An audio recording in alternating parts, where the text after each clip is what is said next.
High noon in the desert, ready to go. Enormous stakes, biggest game of Pool C. On the final day, Mexico and Canada for a ticket to Miami. Randy Arozarena approaches the lineup for Benji Gil and Mexico. Arozarena, postseason star of the Rays, has been big at the World Baseball Classic, and big bats behind him: Verdugo, Meneses, Tellez. This is a dangerous lineup. Rob Zastryzny gets ready to go, and the lefty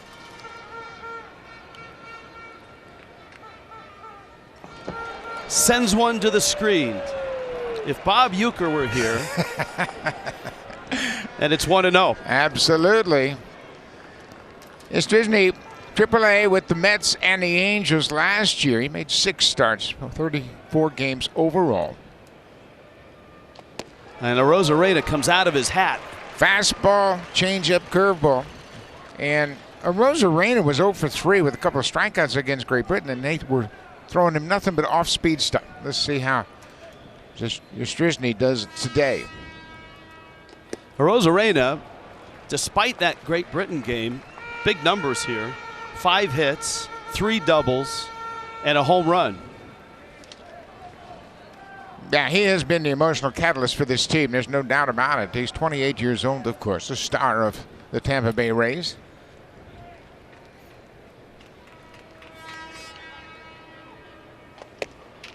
Just misses inside. That's Carlos Torres, Major League umpire, behind the plate.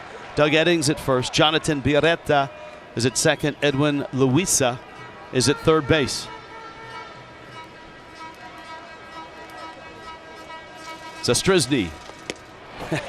Arozarena trying to hit that up to the Cold Beers and Cheeseburger restaurant in faraway left field. Yeah, and you see how far that is, and he had a heck of a swing, a mighty cut, but the pitch was up and away from him.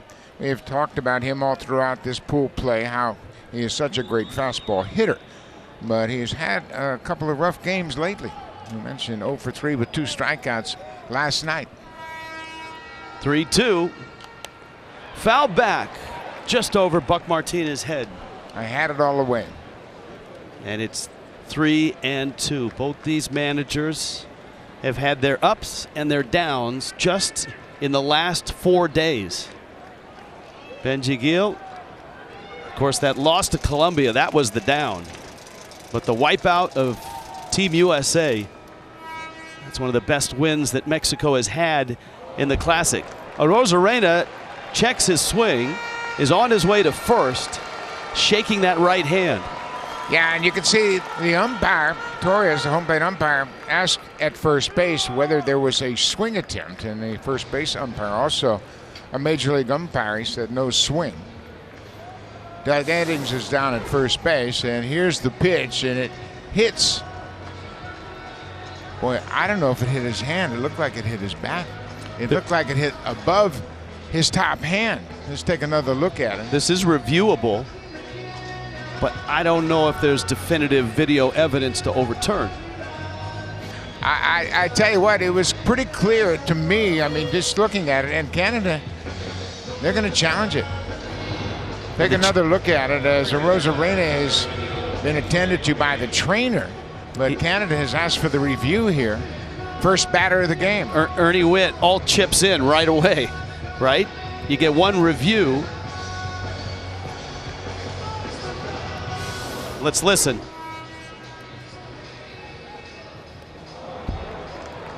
That was kind of muted.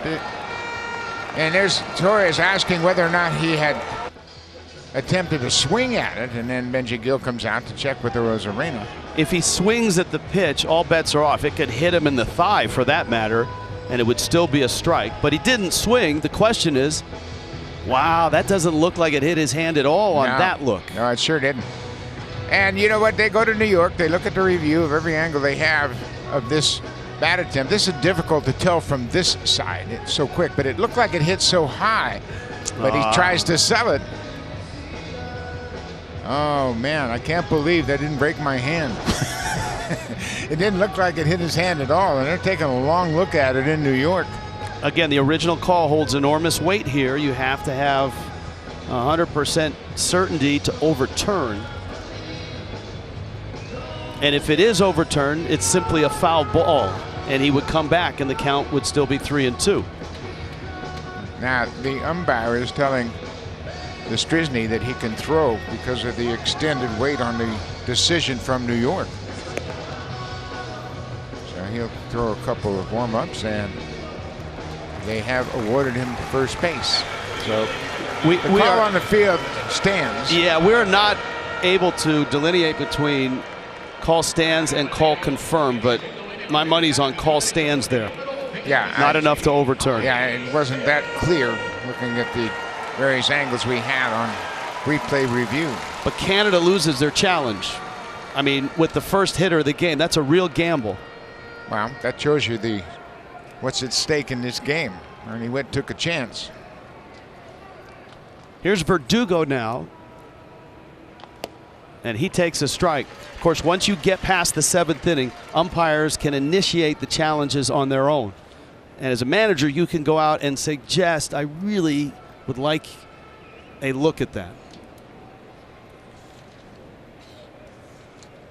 Verdugo has had a tough classic. He's 1 for 12 with 1 RBI. The good news for Mexico, the guys behind him have been really good. Menenses, 7 for 14. Tellez hit 4 rockets last night, got just 1 hit out of it. So there's plenty of pop up and down this Mexico lineup. There's Rowdy.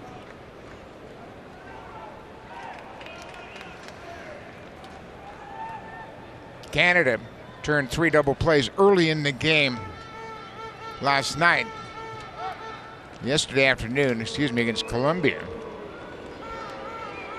Noah Skiro was terrific as starter.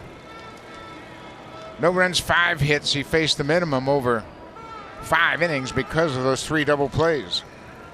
They could use one here.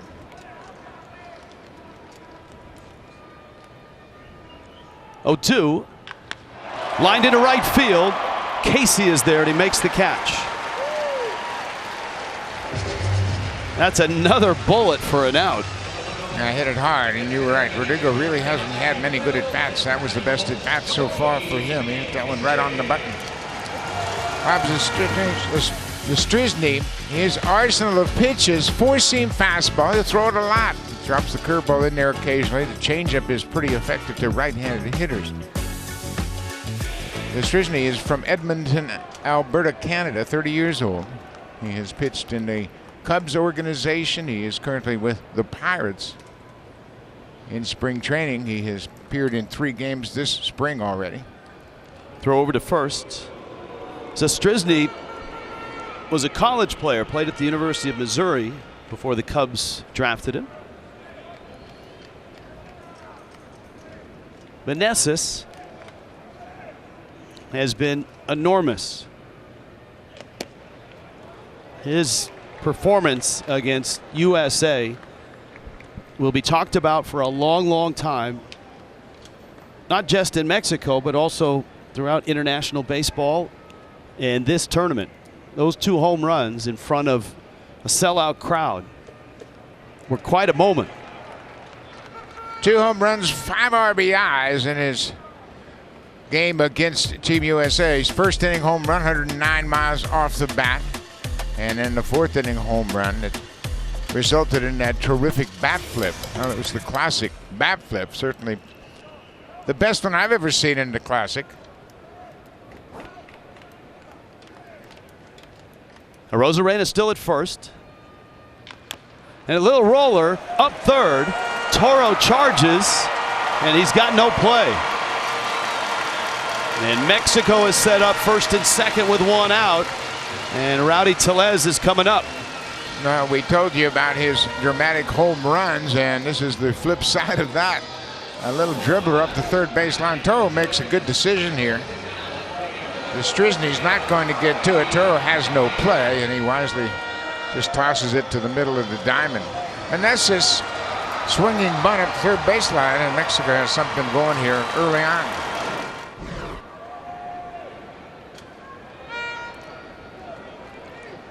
Tellez 4 for 14, but he has swung the bat better than those numbers, especially last night. 1 for 4 last night. He hit the ball hard all 4 times he came to the plate. And a strike. He had a double and 3 line drive outs, 2 of them to the outfield. So it's a good man to have up right now if you're Mexico. Arozarena can run. Menenses, not so much at first, but he's not slow. That one's fouled back to the screen. Yeah, Arozarena can really run, obviously, and Menenses, he gets around the bases, but he's certainly not a guy you worry about as a speed burner. Rowdy Tellez at the plate. He'll turn 28 tomorrow. And he would like to finish up this portion of Pool C with a W. He'd like to have a birthday party in Miami.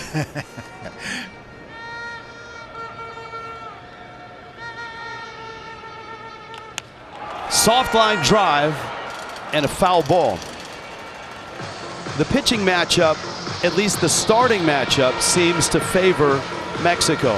Jose Urquidy, not only a major league starter, but also a guy who has been one of the best postseason starters and relievers over the last few years. Urquidy gets the ball for Mexico. Zastryzny getting the start, a lefty for Canada.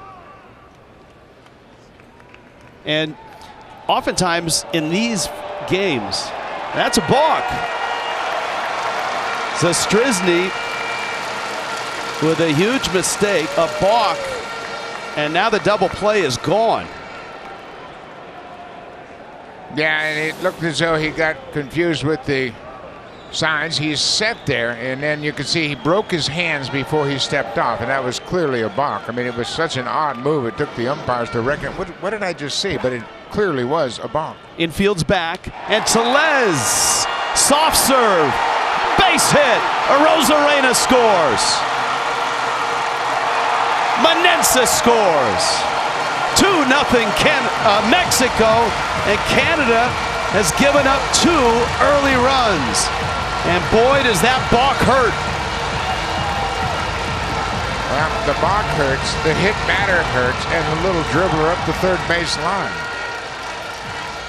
I mean, Canada hasn't given up a lot of hard contact, but they trail 2-0. Rowdy Tellez hits this one right off the end of the bat and dumps it into right field. Menenses does a good job of reading it. He knows it's going to drop, and he never hesitates, running from second right behind Arozarena. Yeah, that's a great jump.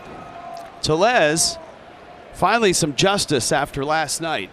That wasn't a thing of beauty, but all the line drives he hit for outs last night, he was due. Isaac Paredes. Boy, it's interesting, and you know, you never know how a game is going to start, but a hit batter by Randy Arozarena, it was so close that they asked for the video review. Line drive out, a little dribbler swinging one up the third baseline, and then Tellez hits one off the end of the bat. Bo Naylor is out. Take a look at the defensive alignment for Team Canada. Jacob Robson is in left. Enzo Clark is in center. Tyler O'Neill's the DH. Owen Casey has had a good run here. Otto Lopez and Edward Julian up the middle. Abraham Toro and Jared Young. No Freddie Freeman. He is out of the tournament with a hamstring issue. Bo Naylor behind the plate. 19 pitches here.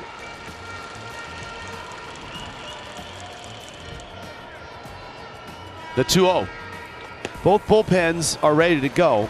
And sometimes in this format, it's not the starting pitcher, it's the second pitcher that proves to be important. Andrew Albers, a lefty for Canada, will back up Zastryzny.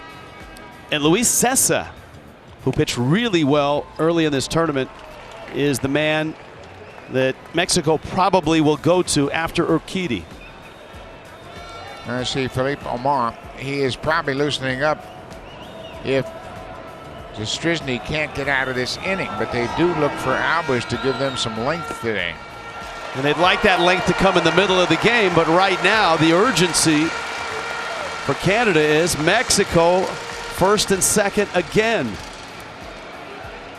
And Denny Boucher, the pitching coach for Canada, comes out of the dugout and he's trying to get things calmed down here a little bit. And really a hit batter, a couple of bloop hits, and a walk. But it's 2-0, and you just can't wait around very long in a game of this magnitude. Got to make quick decisions. And Team Canada does not necessarily have a deep bullpen. I mean, they got a few guys they can count on, but Philippe Aumont is loosening up, and if Strizny can't get out of this inning, Aumont will come on to try to get out of the inning and then maybe bridge another inning. But Andrew Albers is the guy that they hope can give them 2, 3, maybe even 4 innings out of that bullpen. Benji Gill's done a wonderful job here in this World Baseball Classic. A world champion with the Angels, 2002. 8 major league seasons. Has had a outstanding run as a manager in Mexico. And maybe on a plane tonight to Miami, especially if this keeps up. Urias takes a strike. Well, it's all about pitching ahead, and Strizny has not had that luxury so far in this game, but you got to throw strikes and you got to put the pressure on the hitter. You can't pitch with nothing but hitter counts. You're asking for trouble. Everybody gets better when they have the count in their favor as a hitter. You're more relaxed, you're more selective, you're more patient, and you're looking for your pitch. Urias, a couple starts here in Phoenix. Came in defensively in the 9th inning last night.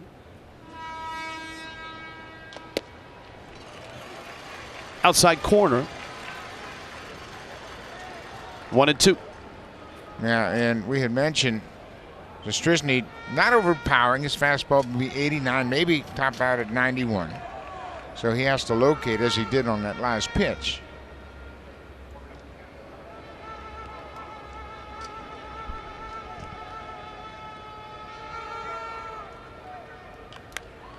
A game 7 or a game like this, which has so much at stake, can tip over in a hurry.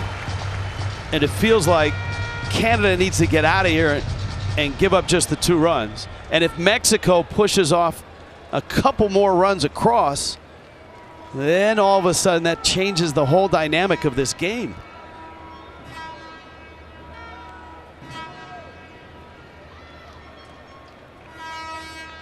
Strizny. Sliding stop there. Toro out there. Out there. So Canada does hold it at just 2. But Mexico strikes first. And they've got one of their aces on the mound to start this game. Rowdy Tellez into right field. And a 2-0 lead for Mexico.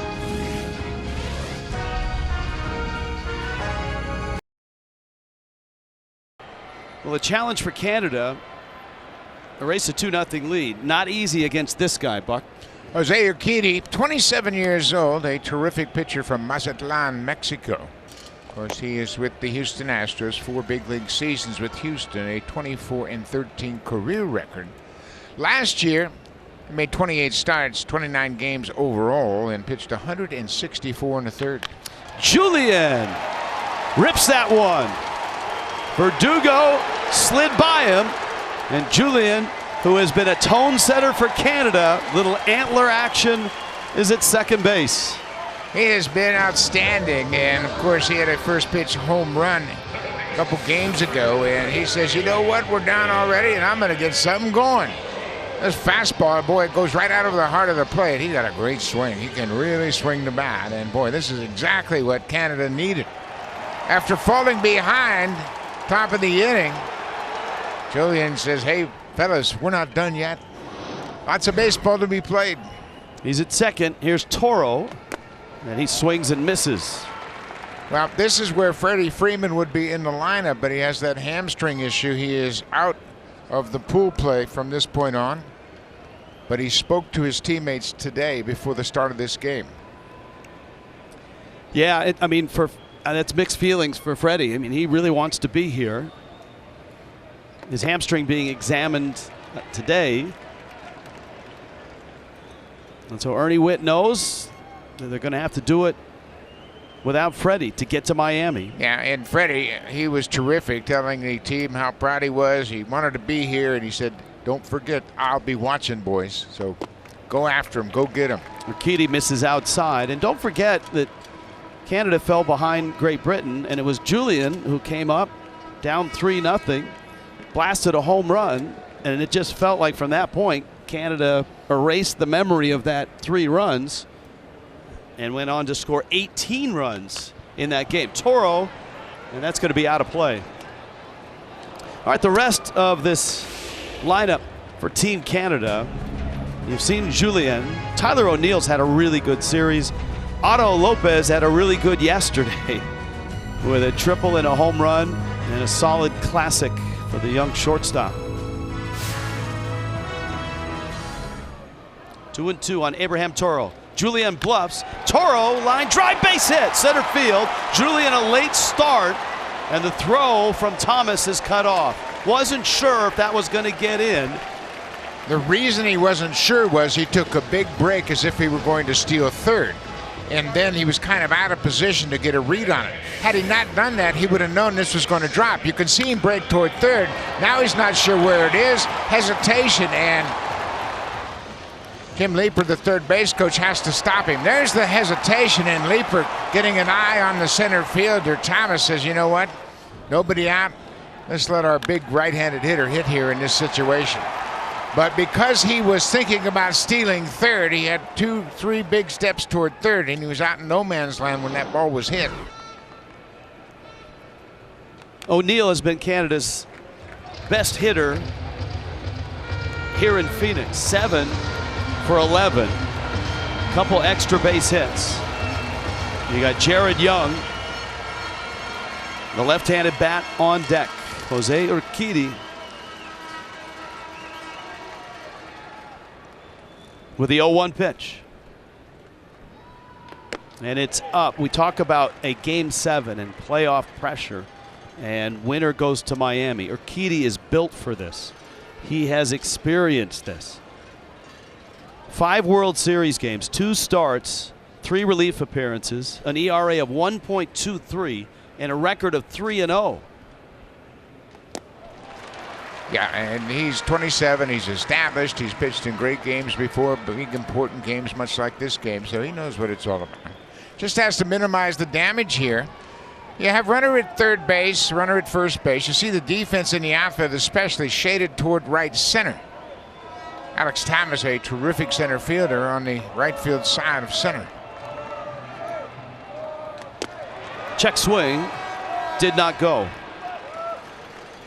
O'Neill has driven the ball to the right side throughout the course of pool play here, and there's a big gaping hole on the infield. And if Urquidy continues to pitch him outside, he's just got to take it the other way. Take advantage of it. Plus, if you hit it to the opposite side of the infield, a much more difficult ball to turn to with. Now the 2-2. It's up.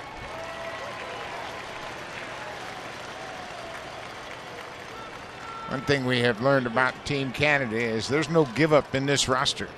They come back and they've got confidence. They've got a lot of young prospects in this roster, and they believe in themselves. Otto Lopez with a triple and a 3-run home run in last night's game. Breaking ball, that was a strike, and it wasn't called a strike. The home plate umpire, Carlos Torres, putting his arms out. Urquidy is glaring in at him. And he's still 3/4 away toward home. And so Canada gets a huge break here. That should have been strike 3. Take a look at it. Where is it? Is it low? Boy, it is kind of low. We'll see from the side if it crosses his knee, but it looks as though O'Neill Took a close pitch, and the call goes in Canada's favor. It's not an easy call, but it did show right at the knees. Jared Young. And a fastball misses inside. And so here is Canada. Here's another look. It touches the bottom part of the strike zone and could have gone either way, obviously. N.J. Gill thought it should have been strike 3, as did Urquidy. Mexico gets 2. Canada has loaded the bases. And Young swings and misses. It's 1-1. Young is homered, walked 3 times, a couple hits. This is game 4 for Canada here in Pool C. He had a big hit in the 9th inning yesterday against Colombia. That set the table for Otto Lopez in his 3-run homer. Lopez is on deck. It's a fly ball to left, not too deep. Arozarena charging is there, makes the catch, and nobody is going anywhere.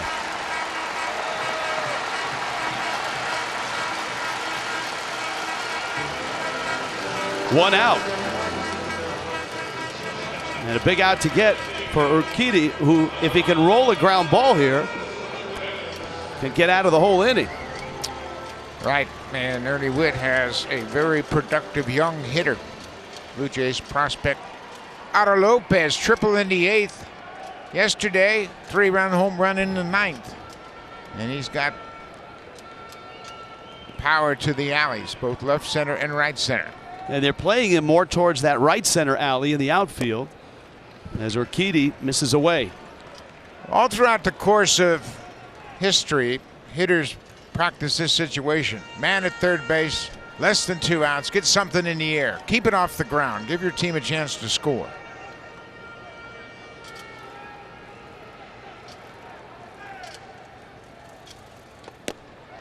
That's, a strike. That one was out, but you see Austin Barnes snap the glove back and he got the call. Yeah, for me, that's too much movement. That should be a red flag to the umpires. And you know what? The catcher thinks it's outside. Why should I call it a strike? I don't like that movement from catchers. 1-1. Line drive into center field. That's a base hit. Julian will score. Toro got a late start. A run across, and they're still loaded.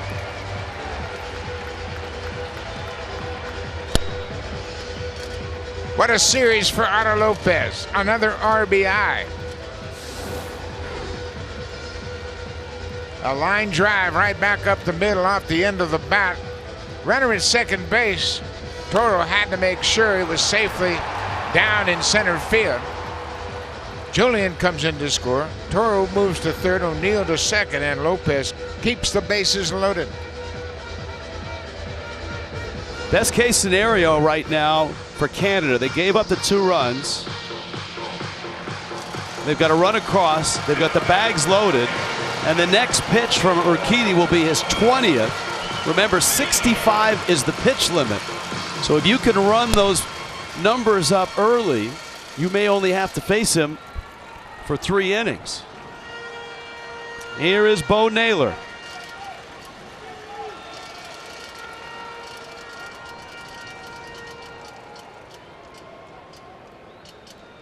Three infielders on the first base side.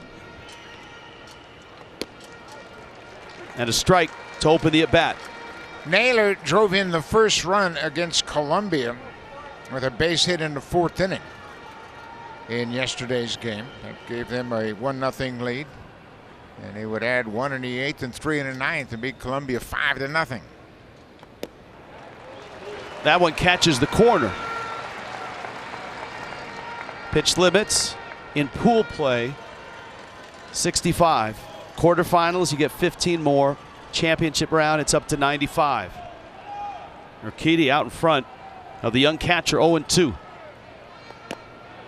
Ooh, that looked like it had the zone. 1-2. They went with the fastball after a couple of breaking balls to get ahead. Just up a little bit too high.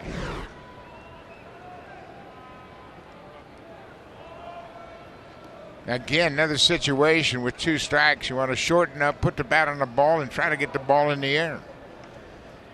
At a minimum, you want to cash in the runner from third, Toro.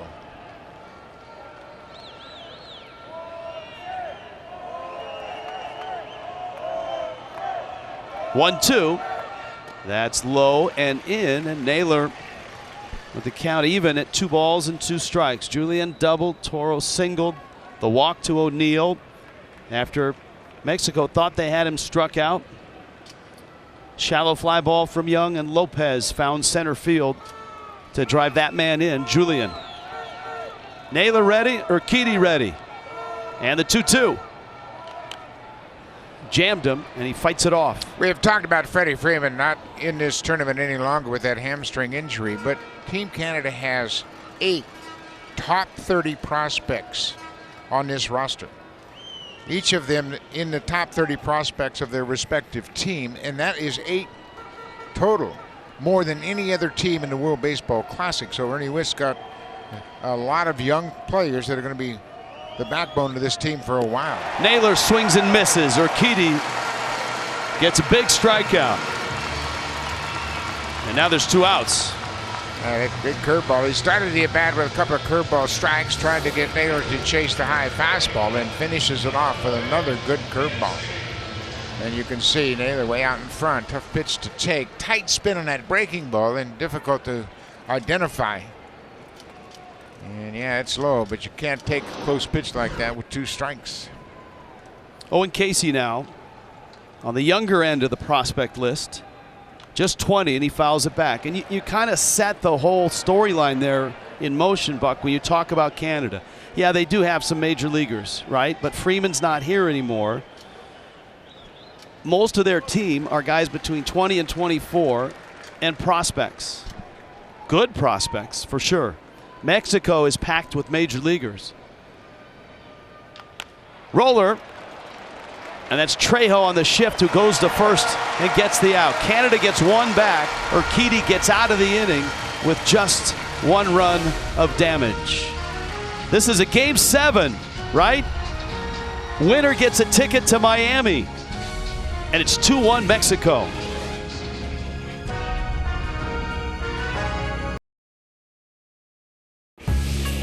A tense matinee here at Chase Field, Canada and Mexico. Here is a look at Ernie Witt's bullpen options today. I would mention that Albers, one name that we have not yet seen appear, could factor heavily in this ballgame. And Rich, to one point you made earlier, Canada has 5 position players in the lineup today who are 24 years of age or younger. So certainly some youth on the pitching side. We do not expect to see Cal Quantrill unless and until Canada reaches the quarterfinal. All right, JP, thank you for that. And we'll see which starting pitcher settles down first. Will it be Rob Zastryzny? Zastryzny, a messy first inning, hit a batter, gave up a couple of hits, but he did get that double play to get out of the inning. The damage could have been much worse, and you could say that certainly about Urquidy's first inning. Yeah, they both threw 27 pitches and 16 strikes, identical pitch count for both starters. You know, and there was a balk in the first inning too, committed by Zastryzny, and you think about, wow, Mexico really didn't hit the ball hard, and he got out of it with a terrific double play started by Abraham Toro at third base. Alan Trejo, Alec Thomas,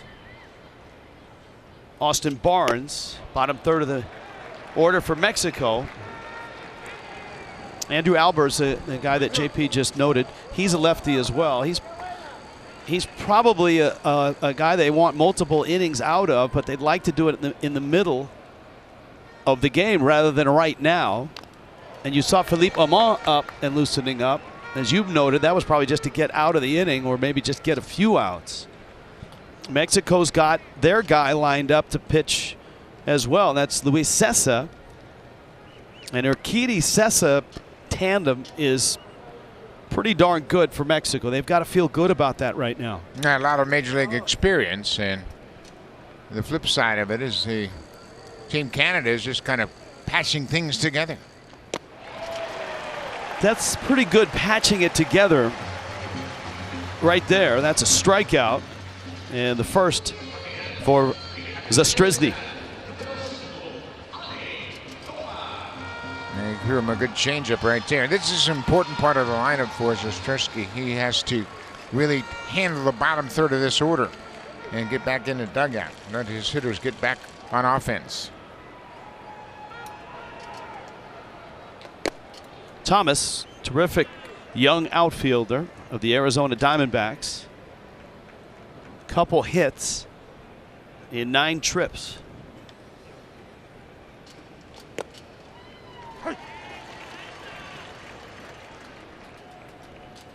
He's kind of built for this ballpark.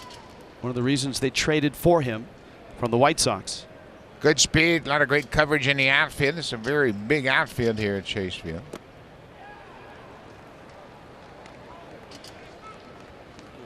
Diamondbacks have some really good young prospects. Yeah, and you look at the outfield speed. Carroll there, another outfield with terrific speed.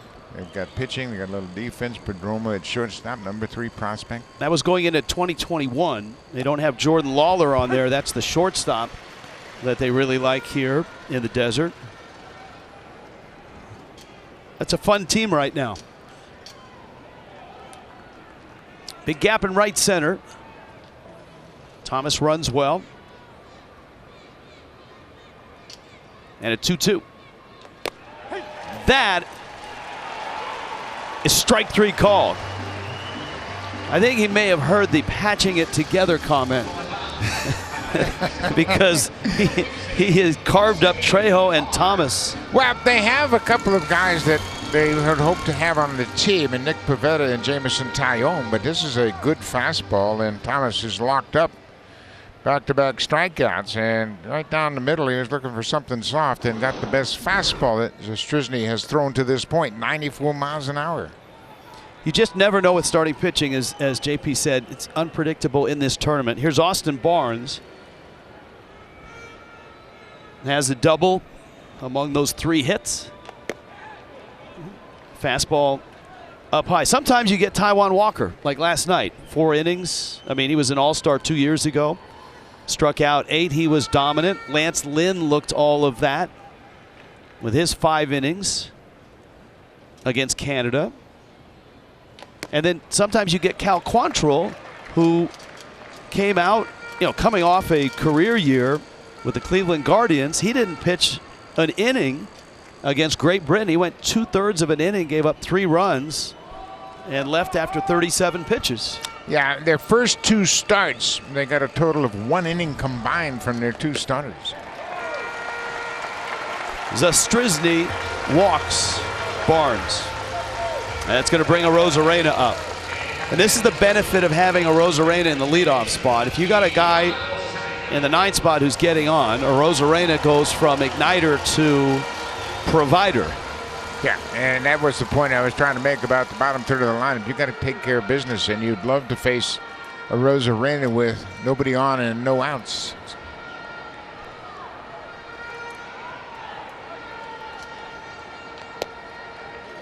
And you remember back at that at bat, Arozarena on a check swing had a ball that appeared to hit the bat. Maybe his finger. It took him a while to start shaking and acting like it hurt. But the replay was not conclusive. And the call was, and umpires will, even if it's anywhere near the finger and it appears to hit part of the finger and the bat, and he didn't swing, you're going to get that call. And Arozarena did. And Mexico, to their credit, backed it up and got 2 runs in that first inning. Rowdy Tellez with a 2-run single. Yeah, and you take advantage of your opportunities, and Randy Arozarena has been terrific. First 2 games, he was on fire. A home run to the bullpen in left field. He had opposite field doubles, and he just did about everything. He's getting a lot of fastballs early in this pool play. Not the case the last 2 games. Arozarena hammers that ball, and it's going to get to the wall. Barnes around second, headed for third, and he's going to score. Mexico. 3-1. How you like me now? Arozarena made an adjustment and stays on that fastball away and hit it on the ground. The 2-out walk to the catcher, Austin Barnes, costly in this inning. But Arozarena has been consistent in his ability to come up with big hits. That's a good pitch. He makes an adjustment. Barnes running with 2 outs. There was a hesitation and a double clutch by Owen Casey in right. And he came up ready to throw, and then he double clutched it, and by the time he gets it back in, Barnes scores all the way from first. Opposite field line drive, which wasn't that high off the ground, 110 miles an hour. That's how it gets to the wall. And Verdugo with a big cut. And the Mexican fans now are starting to get into it. Mexico has such a great following, and they've been all over Phoenix for the last week.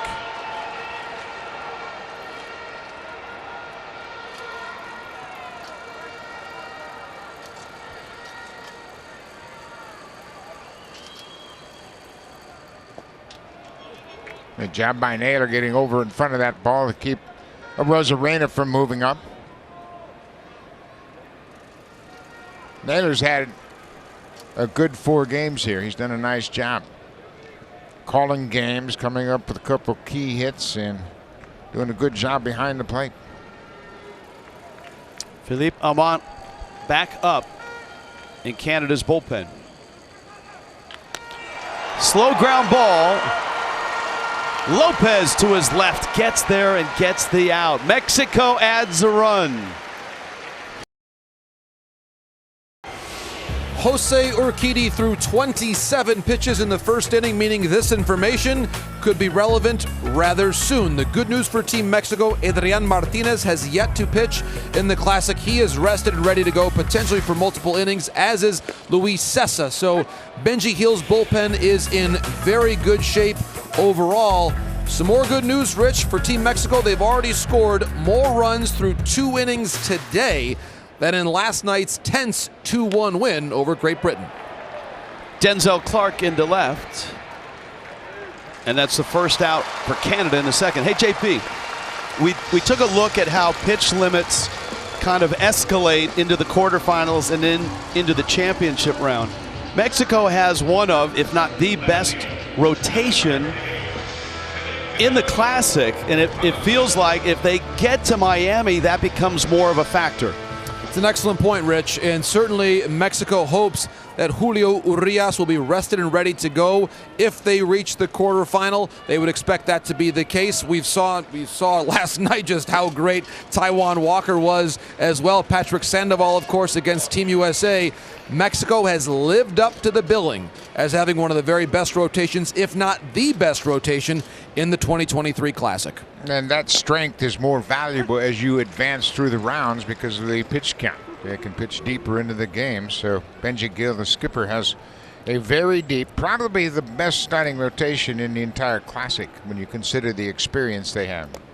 Jacob Robson, who's done a nice job in the 9 spot for Canada, getting on base, a couple walks and 4 hits in the first 3 games. Edouard Julien is on deck. Canada got a run in the first, could have had more, but Urquidy pitched out of it. That one flipped into center, and it falls in front of Alec Thomas. And a 1-out single for Robson, his 5th hit. Yeah, we talk about Alex Thomas and what a good center fielder he is, and he is a good center fielder, but this is always a tough play for an outfielder. Watch Thomas pop of your screen. He breaks back just a half a step, and that proves to be costly as it drops in front of him. And Robson's had a nice run here in this Pool C. Urquidy, 27 pitches in that first inning. And Julien takes down low.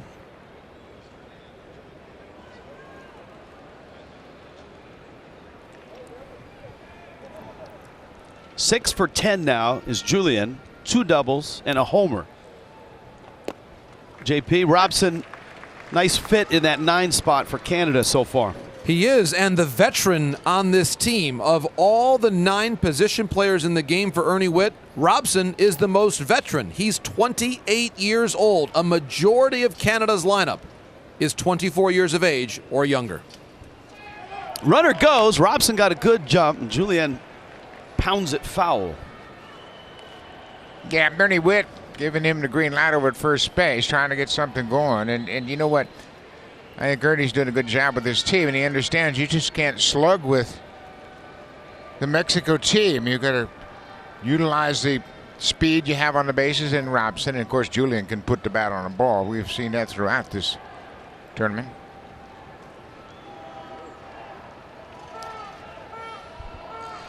Now a 1-2 and a throw over. There's a lot of red here today.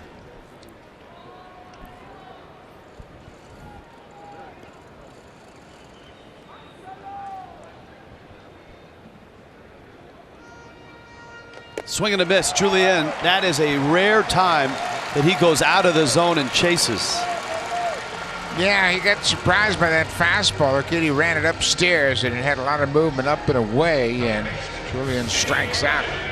He doubled in his first at bat, and this is a running fastball, and kind of just ran away from him. More two-seam movement than anything. Here is Abraham Toro. The reason I remarked about a lot of red, we opened the show with the video of the brawl, Canada and Mexico, and they both were wearing red that day too. And both teams at times had, I don't know if it was cold for that game, but they had jackets on, red jackets. And it was a big red scrum. Runner goes, throw to second, and he's in there easily. Robson in scoring position with 2 outs. Yeah, he got a terrific jump over at first base, and watch the jump. A couple of big steps, and the hitter, Toro, saw the big jump and just takes the pitch. Barnes' throw is just a little bit late, as he didn't have much of a chance to throw the runner out. Toro hits a line drive, and it's caught there. Verdugo hit it on the button. Mexico had a guy out there, and Verdugo makes a nice play. 3-1, Mexico on to the third.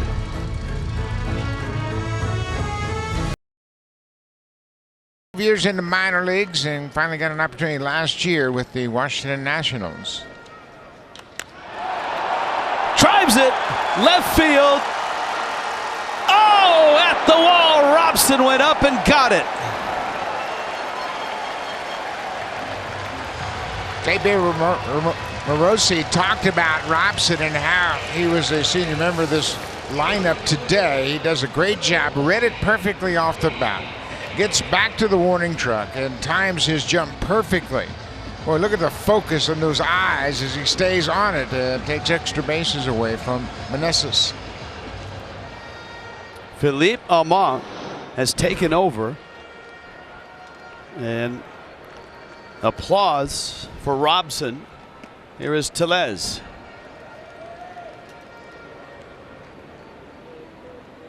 Meneses looked like he had hit another home run, but it was just a little short of the mark, and Robson was there to haul it in. Zastryzny goes 2 and gives up the 3 runs on 3 hits. A hit batsman, a balk, and a couple walks didn't help. Armand, 34 years old, former #1 pick of the Seattle Mariners back in 2007.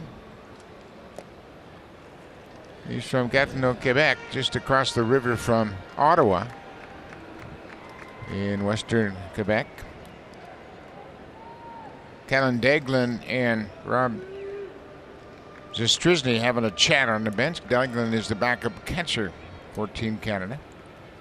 2-1, and JP, Philippe Armand, has been all about Baseball Canada for a long time. It's great to see him here. It really is, and he's had an extraordinary journey in the game. He actually retired from organized professional ball in 2020 to become a farmer in Gatineau, Quebec, and he has remained active as an athlete, and a great story written recently by Shai Davidi at sportsnet.ca about exactly that. And in fact, there was a bit of a melee, as Shai described it, in a rec hockey game that Philippe Aumont played in the month of January. Unfortunately, Philippe actually fractured his coccyx, his tailbone, in that fight, but he managed to get back, and as he told Shai, quote, "I have sort of that hockey mentality. You play injured. You just figure out a way if you want to compete," end quote. He is certainly competing here today. He's got backup, it looks like. Big time backup. Those guys, we have seen those guys a couple of days here now. Paredes in the right field. That's a hit. And Tellez, who walked, is now at second base. Mexico trying to put some distance between themselves and Canada. Paredes with a little jam shot into right field. Addy Tellez drew the one-out walk along with that two-seam fastball. It's down around the label of Paredes, but he hits just enough of it to get it over the infield in front of Casey in right field. I want to know who is crazy enough to take on Philippe Aumont in a hockey rink. He's 6'7", weighs about 270. Ground ball.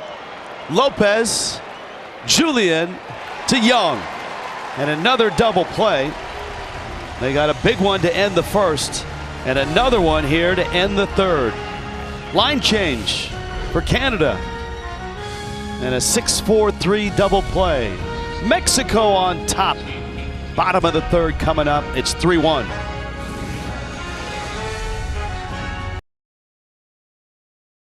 We saw Team Canada's aggression on the bases in the last inning, and Rich and Buck, remember this.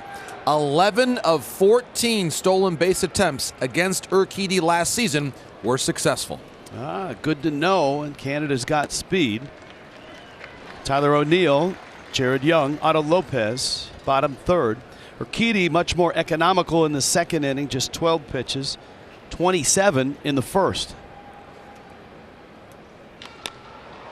Little soft fly ball, and that's going to nestle in for a hit.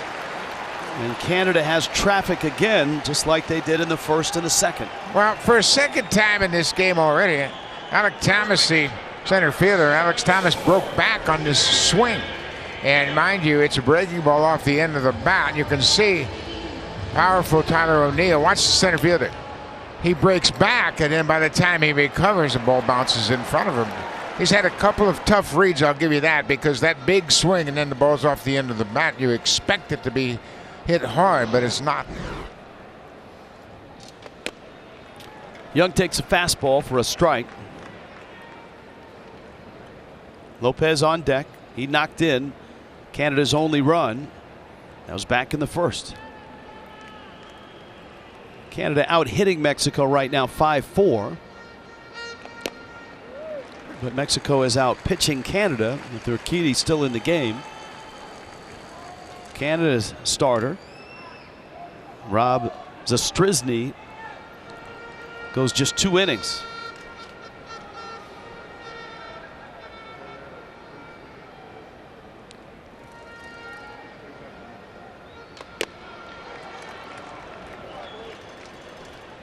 One and two. Later on tonight, Colombia and USA. 7 o'clock start here in Phoenix. Winner of this game is handed a ticket and will be on a plane tonight to Miami. Good take by Young. That ball was inside, and Young's got some pop. We have seen that. He's hit a home run in this Pool C play. He's not had a whole lot of hits, but he's getting more comfortable with each at bat. He's worked a couple of walks lately. Of course, he's in the lineup. Freddie Freeman is out with that hamstring issue. He's swing and a miss.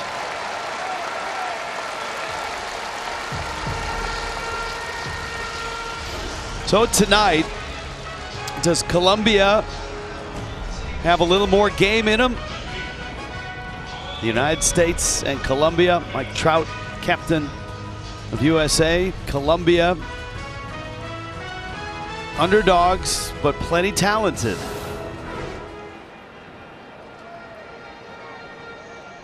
I mean, Colombia beat Mexico.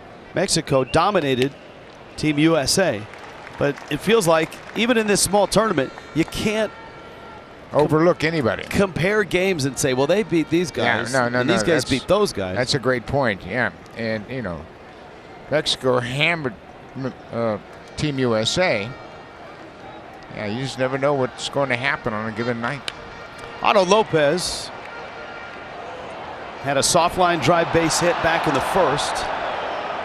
It's going to be interesting when and not just with Canada, but with others. He missed the ball, but took the brunt of it. When a guy like Lopez goes back to, goes back to spring training, goes back to camp. And, the Major League executives are watching all their players. That's rolled up the middle, might be two. Trejo flips, Arias to first in time. And Mexico, good defense behind Jose Urquidy. On to the fourth. Mexico win, and they're headed east.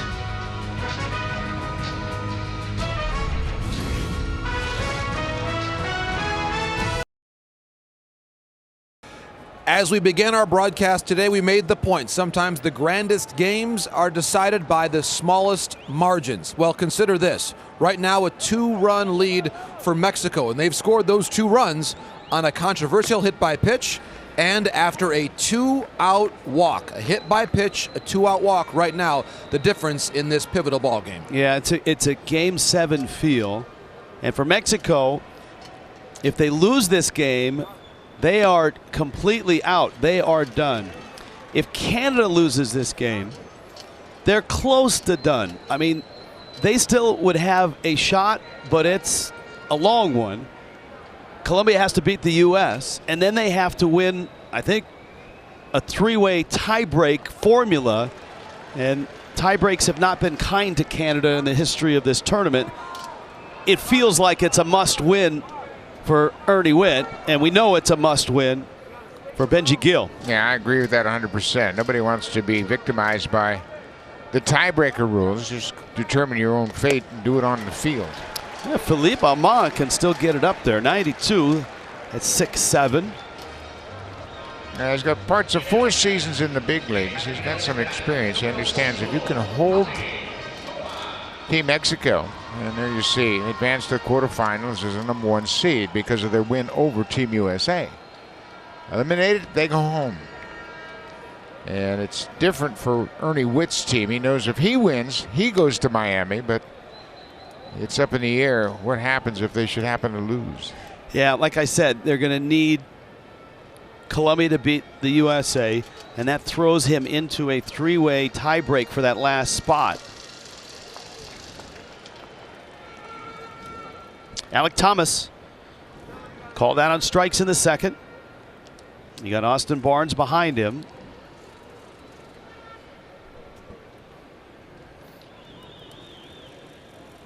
For Canada, the preferable #2 pitcher in this game, at least in the game plan, was Andrew Albers. That's what Ernie Witt had up his sleeve, even a short sleeve. But things didn't go well with his starter, and so Armand is kind of like building a bridge to get to Albers, who's up in the bullpen now and starting to loosen. Yeah, and we talk about the bottom third. There's Albers. He is a veteran of 5 major league seasons. He didn't play in 2022. He had elbow surgery. He's 37 years old now. So he's the guy they hope can give them length. Come in here and really calm things down. But we talk about the bottom third of this order. It proved costly. The 2-out walk to Barnes back in the second turned into a run for Mexico.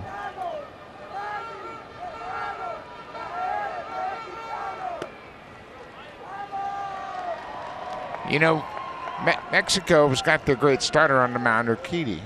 And much like with Taijuan Walker in the last game for Mexico, that starter was dominant. And Canada has to just keep it close right now until Urquidy is out of the game and then take their fortunes against the Mexico bullpen.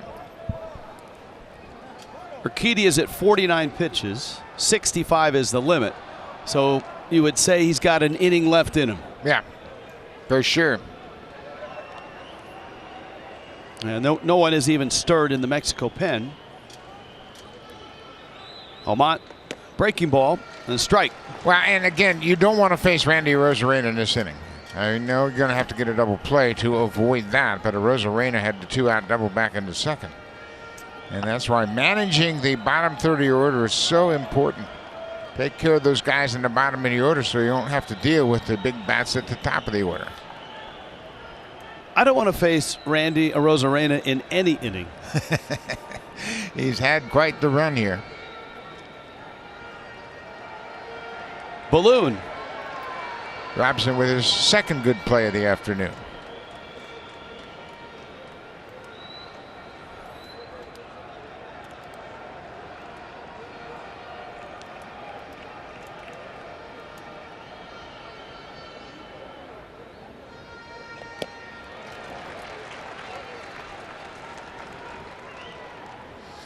I wonder how it's going to go back at Dodger camp when the 2 Dodger catchers get back.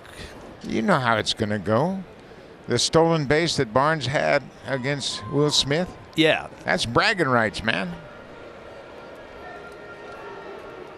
That was a great moment, and moments that you get in the World Baseball Classic when you have, players from major league teams that are of different nationalities playing for different teams and suddenly competing against each other. 1-2.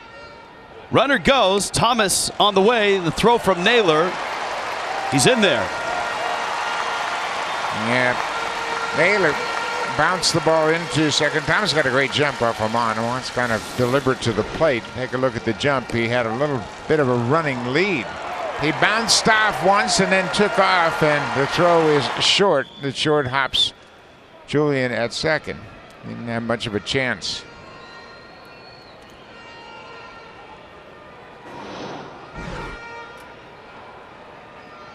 Barnes with the count 2-2. Mexico can add on here.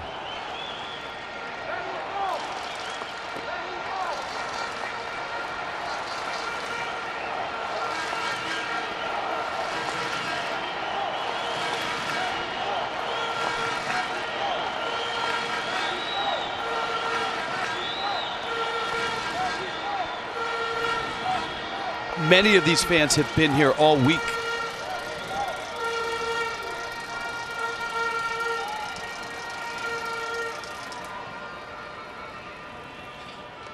And a swing and a miss. Well, this is really interesting now. With 2 outs and a base open, what do you do with Arozarena? You got a left-handed hitter behind Arozarena in Alex Verdugo, who's not had a good tournament. Ernie Witt and Greg Hamilton talking about the options. And it looks like they're going to pitch to him. Got hit by a pitch his first at bat. Had an RBI double his second time up. That was back in the second. And he smoked that double on a line all the way to the wall in right center field. 110 miles an hour off the bat. You see Arozarena looking at that outside corner, kind of suggesting he thought it was off the plate outside. He hit a good pitch, as you mentioned, down and away. I mean, it was a borderline strike away from him. He hit a rocket to the alley. There have been a couple of occasions similar to this in this tournament where opposing managers have had first base open just like this. Do you pitch to Arozarena? Verdugo's a big league hitter behind him, but Arozarena is so good, and both times he got a big hit. There's a swing and a miss. Well, and the thing about Amon, he is a veteran. He's not pitched an awful lot in the big leagues, just a total of 43 innings, but he's pitched a long time. And he's going to try to change speeds and hit his spot. And off-speed breaking ball back and forth, just mix it up on Arozarena. Nice job by Naylor to get out and smother it. Really good job. He's quick behind the plate. Got out in front of that to keep the ball from getting away. Watch how quickly he moves to his right. And I love the fact that he is in that traditional catcher stance. See how much easier it is for him to get over there and get that ball, as opposed to that one knee stance we see most of the time. Good job, Bo. I'm happy to report that Buck Martinez has not been down to one knee at all during this tournament. 2-2. Breaking ball fouled at the plate. I can't get down on one knee. I can't get down on two knees. But Naylor is, he's a good-looking catching prospect, one of the best catching prospects in all of baseball. He's a member of the Athletic Catchers Guild. It's a group of catchers around baseball that can run, are athletic, have power. I never got inducted into that club. No. I couldn't run. Great Britain's Harry Ford is a future member of that club in the big leagues. J.T. Realmuto, who is in this pool, he might be the he's the president. Yeah, yes, he's the president of that club. Yes, without question. All right, 3-2. Let's see if he gets something to hit.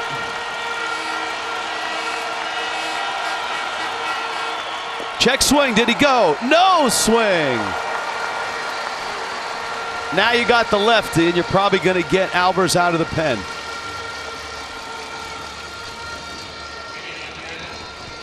Let's take a look at the pitch sequence in that big at bat. Philippe Amont finds the outside corner with that cutter. Missed with a second cutter, down and away. Got him to chase a slower breaking ball at 81 miles an hour. The curveball is bounced in the dirt, and he fouls off another slow breaking ball. Takes that one inside, looked like a changeup, and then checked his swing. I tell you what, that's a very close pitch. Watch this check swing. Indeed he did. Good call by the umpire at first base. I'll tell you what, only one of those pitches was in the strike zone. That is a great job by a veteran of pitching around a dangerous hitter. Yeah, and he knew that they had Albers ready, so he did a great job just hoping to get Arozarena to chase. All right, 3-1. Mexico, pitching change for Canada. Well, here is Andrew Albers. We expected to see him, and he arrives with runners first and second and 2 outs. Top of the fourth. Alex Verdugo is lined out, bounced out. Albers with a fastball for a strike. Arthroscopic surgery on his elbow, did not pitch in 2022. Mexico looking for some production out of Verdugo, has been in the 2 spot behind Arozarena the whole time here in Phoenix. Albers is now 37 years old. This is his 7th appearance in the World Baseball Classic. He pitched in 2013 and 2017. Drafted in the 10th round out of the University of Kentucky. He is from North Battleford, Saskatchewan. Northwest of Saskatoon. He was away from Major League Baseball from 2017 until 2021.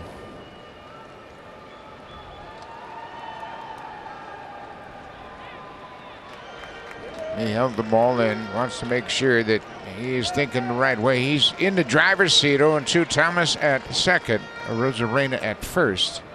2 outs.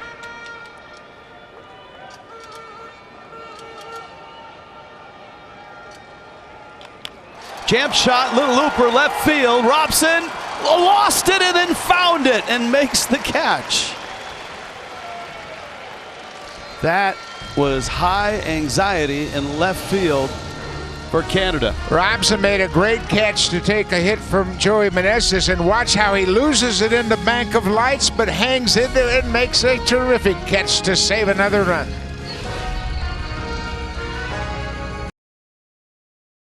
Final day. The party feels like it's just about to start for Mexico. This is a Game 7. The winner goes to Miami. Mexico an early lead.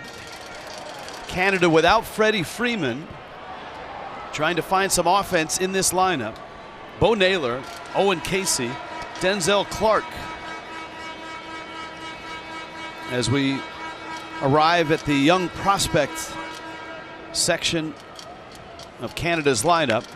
Naylor drives that left center field, hits it well. That ball's gone.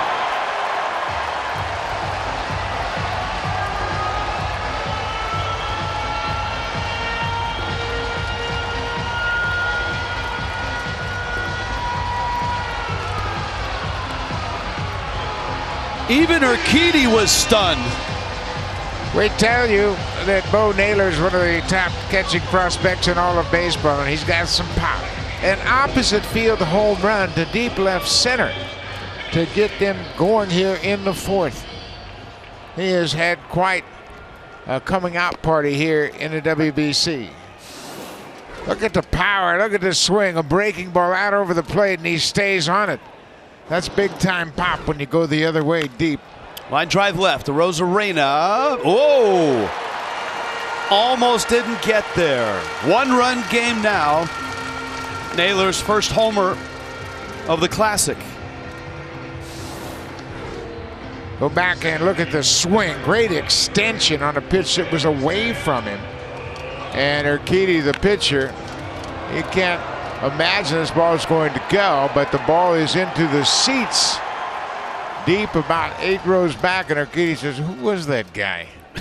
I got to write his name down.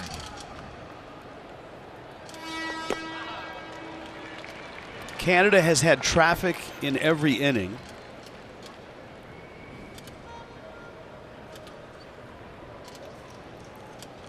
Left the bags loaded in the first. Had a single and a stolen base, didn't score in the second. Leadoff hit in the third and didn't score. But Naylor gives them their second run. Mexico has stranded 5, and they're just 1 for 6 with runners in scoring position. They better not let Canada hang around. And remember what happened in Mexico's last game after Taijuan Walker, the starter, was out of the game. Great Britain came back and tied it up. It was Denzel a 1-1 game after he was out of the game. Denzel Clark strikes out. Pardon me there, Buck. And Jacob Robson, who had a really nice catch at the wall, arrives with 2 outs and nobody on.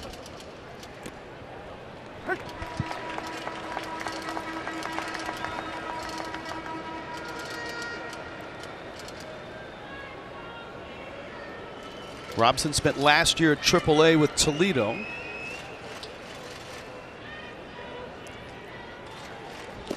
Robson reminds me an awful lot of Adam Stern, who was such an important part of Team Canada in 2006. He got some big hits and made a terrific game-saving catch off the bat of Chase Utley right here at Chase Park. Same type of player. Vargas getting ready. Pitch count. This is number 59, and it's fouled back to the screen. With 65 the limit, this is probably it. If he brought him back out, and I doubt he would do that just for one, with Urquidy and for the Astros' sake as well, you would think if he can get this out before he gets to 65, that he'll have 4 innings in the books and he'll be done for the day. Oh, that had strike written all over it. Well, Urquidy thought so. He had taken about 3 big steps toward the dugout. This big slow curveball, and looks like it caught the bottom of the zone. From the side, it looks like it's low. That's one of the toughest calls for an umpire, that big breaking ball, which catches the zone at the front of the plate.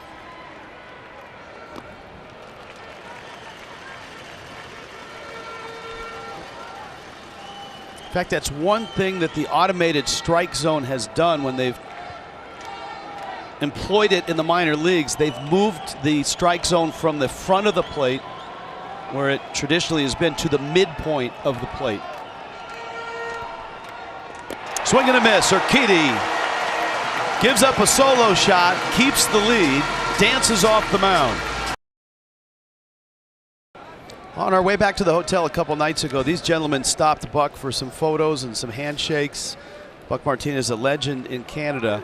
And they said, hey, by the way, we're the hockey helmet guys. As Meneses takes high. And there's a story behind those helmets, Buck. Yeah, when they had that big brawl on the field between Canada and Mexico, these guys were at that game. And after that game, they went out and bought those hockey helmets. And they came back the next day and wore them, concerned that there might be another breakout brawl. But you can see they've got the Team Canada logo on their hockey helmets. These are the same guys the other night that wore all of Larry Walker's Major League jerseys, and you can see they've been fans of the WBC throughout its history. But they're from all over Canada, We have met guys, they have been from Winnipeg, they're from Ottawa, they're from Quebec, BC. They all get together and unite here. And here is the brawl in the WBC back in 2013. That's a warning. Well, that warning didn't do anything, as the Mexican pitcher ignited this brawl. And it's not your typical baseball fight. There's some real punches being thrown there. And because of that, these guys said, you know what, we come back tomorrow. We need hockey helmets. They're game used now as well, so they're authenticated. Buck, very popular as Tellez comes in. There's a restaurant row here in downtown Phoenix next to the ballpark as you walk back to the main hotels in downtown. And they've been absolutely packed the last 4 or 5 days with fans from every team. So there's always a section of Blue Jay fans and Team Canada fans, and Buck stops. But last night, everybody wanted to stop and talk to JP Morosi. Absolutely. Because a lot of fans are fans of this event. Tellez takes in, and JP, of course, is such a great ambassador of this event and an award-winning baseball journalist anyway. So all of the pictures we took last night were JP Morosi with World Baseball Classic fans from all different countries. I kept wanting to say, don't you know who I'm walking with? This is Rich Waltz and Buck Martinez. You want their photo, not mine. I'm just a reporter. But I'll tell you what, guys, it's a special community. And why I love this event so much is exactly what we have seen the last several days. It truly unites the baseball world, and there's such great appreciation for being together. And you just feel that. You feel that gratitude and the joy. And I tell you what, the stories that we have the privilege to tell of the journeys of each player, whether it's Great Britain or Mexico or Canada, it's just an extraordinary privilege. Yeah, it is. And this is a great spot for this event, because you have, obviously, with Mexico, as Albers stops his windup there, obviously with Mexico, they're in close proximity. They really support it.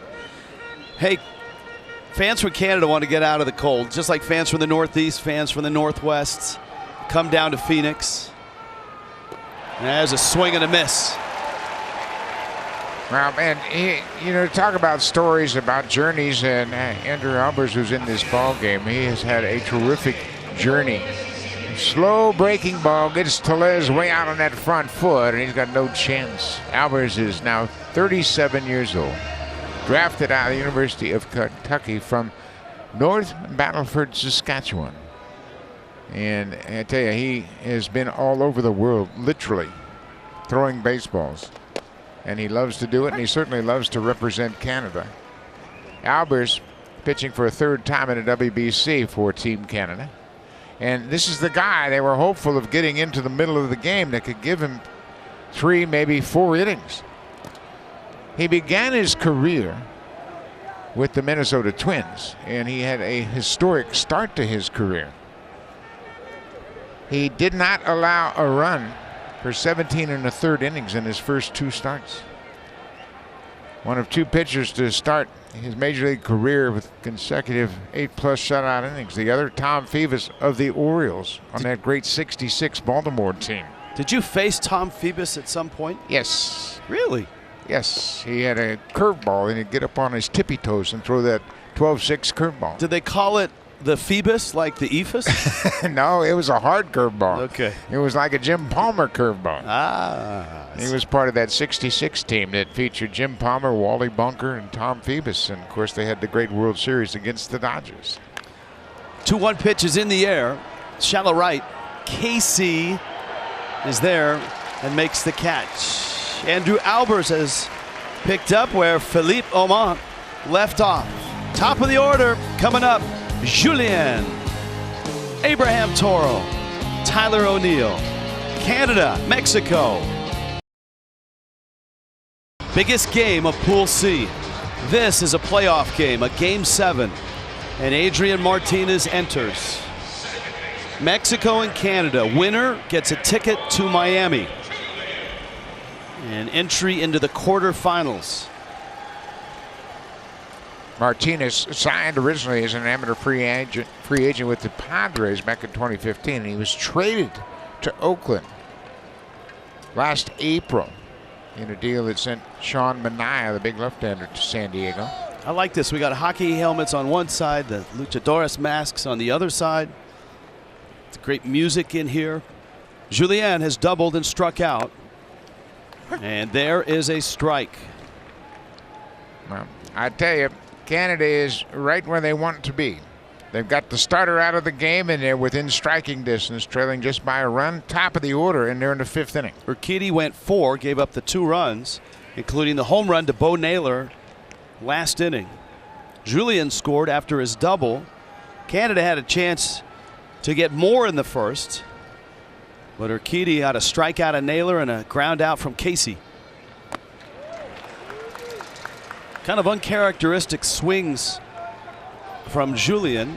I mean, he's a young player, but from what we've seen, great plate discipline. He chased a pitch out of the zone when he struck out in the second. That was a high changeup, and it was probably not exactly where Urquidy wanted it, but it was effective. Julien doubled down the right field line his first time up, and that's what they're hopeful here. Get something going. Canada down by a run.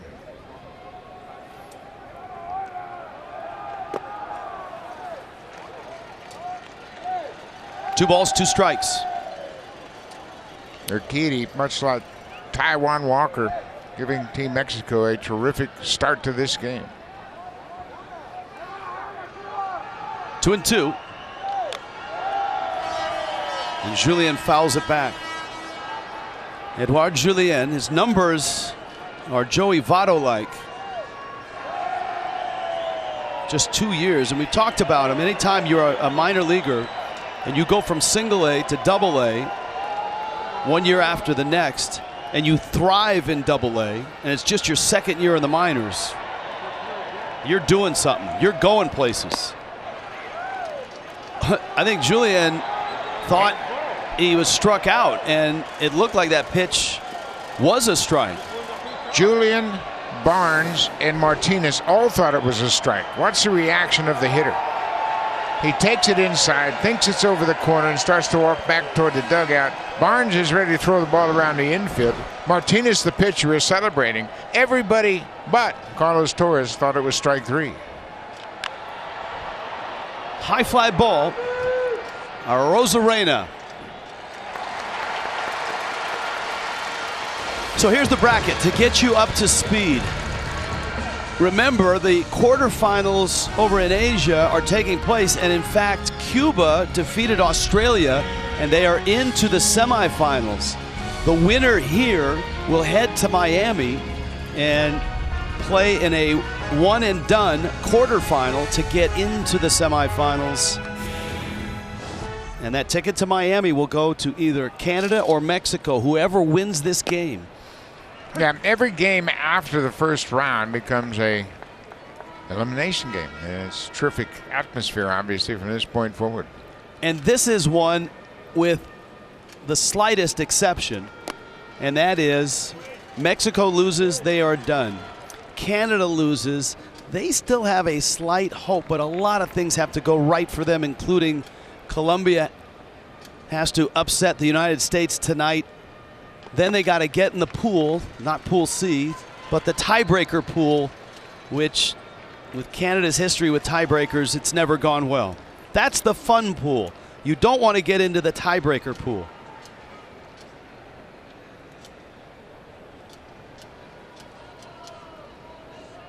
Toro with a 2-1. Swing and a miss.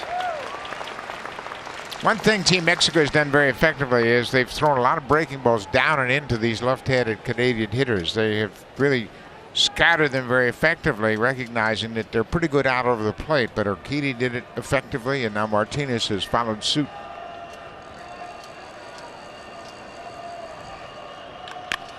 Hit hard, but caught. Paredes. Urquidy, the starter, 4 innings pitched, and he had that good curveball working. He had 5 strikeouts over the 4 innings. And again, there's another pitch down and into a lefty hitter. He elevates to get Denzel Clark. But that pattern has been consistent throughout this ball game. They're going to throw those lefties down and in, slow breaking balls. You can see the strikeouts, 5 of them, and you got 3 of them on that slow curveball. Now O'Neill, who's had a really good classic here in Phoenix. Actually, 8 for 12 is better than really good. Now that I think of it. Yeah, he's been exactly what they hoped he would be. And he's looking to rebound in the big leagues as well. He had kind of a rough season last year. 2021 was a terrific season for him. 2-time Gold Glover. Yeah, he's always been known as just a great outfielder. And that 2021 was 34 homers, a .560 slug, and .352 on base, and the Gold Glove. He played just 96 games last year, hamstring and shoulder issues. So you got to be confident. He feels real good about his physical status right now because he's committed to Team Canada. So you love that. And that will play well for the Cardinals as well.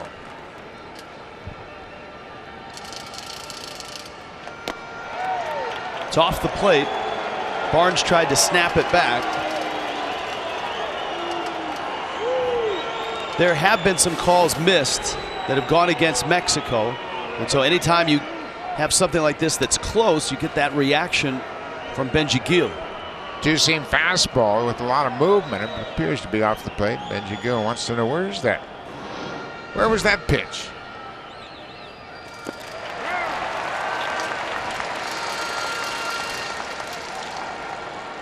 And Adrian Martinez is a big league pitcher.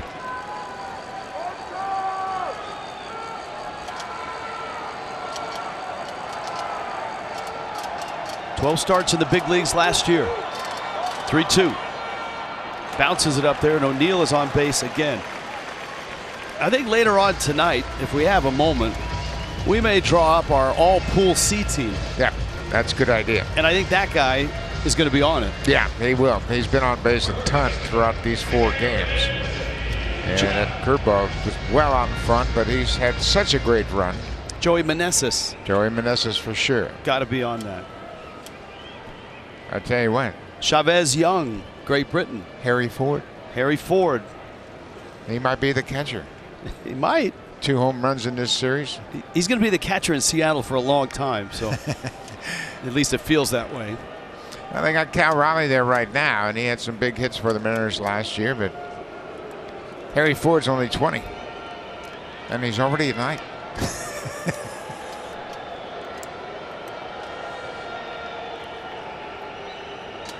Jared Young, again, no Freddie Freeman, out with a hamstring issue.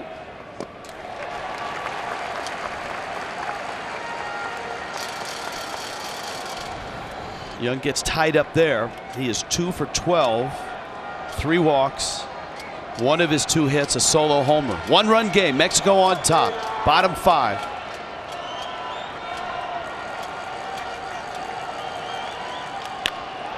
Slicing liner, Arozarena on the run. Adrian Martinez in relief of Jose Urquidy. Mexico protecting a 3-2 lead midway through this enormous game in the World Baseball Classic. 3-2 Mexico, 6th inning. Tension starting to rise in both dugouts. So much on the line. The fastball is up to Luis Urias. Winner goes to Miami tonight and gets ready for the weekend and the quarterfinal round. That went foul back, out of play.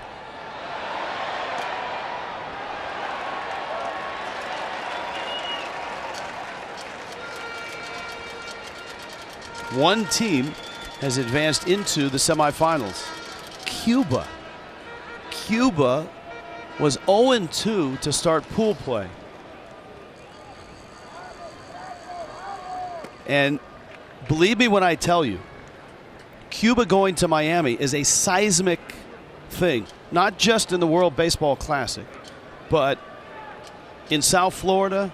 Yeah, getting Team Cuba there. Culturally. Yep.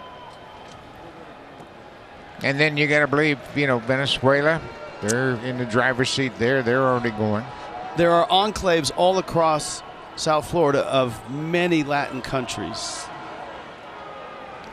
Western Florida has that great Venezuelan population.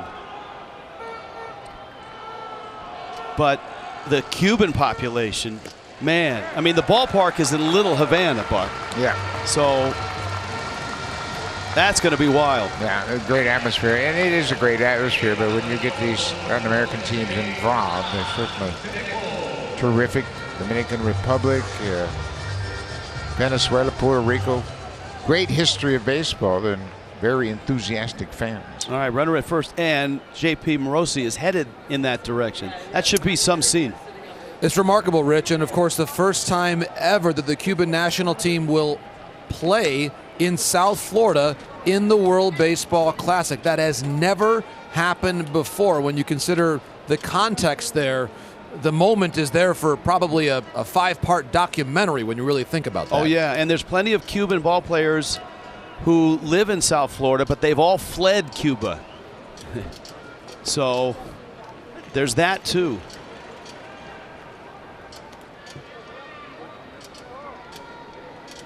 Right now, Alan Trejo in Mexico.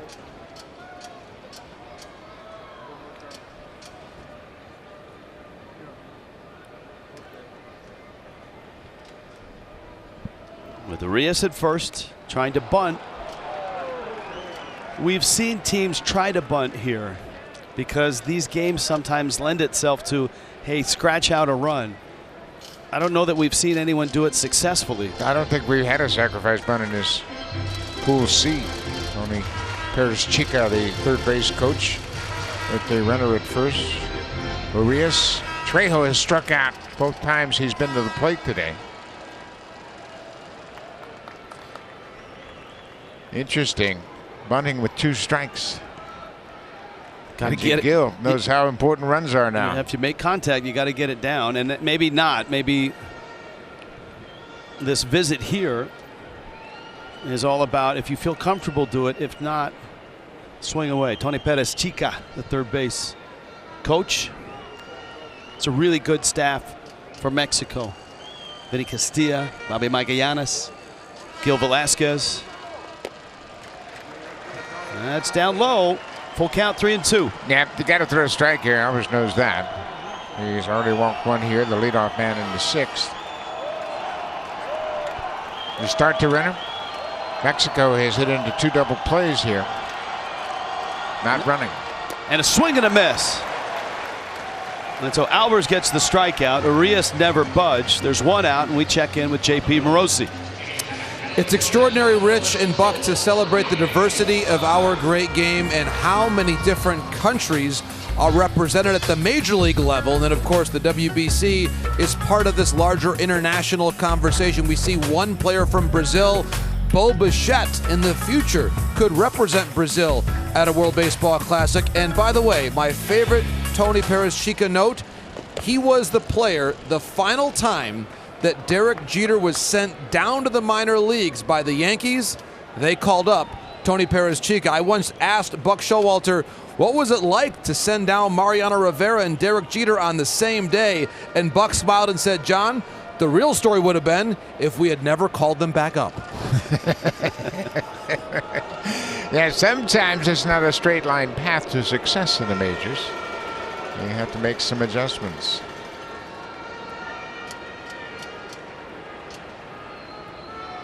Alec Thomas has walked and struck out.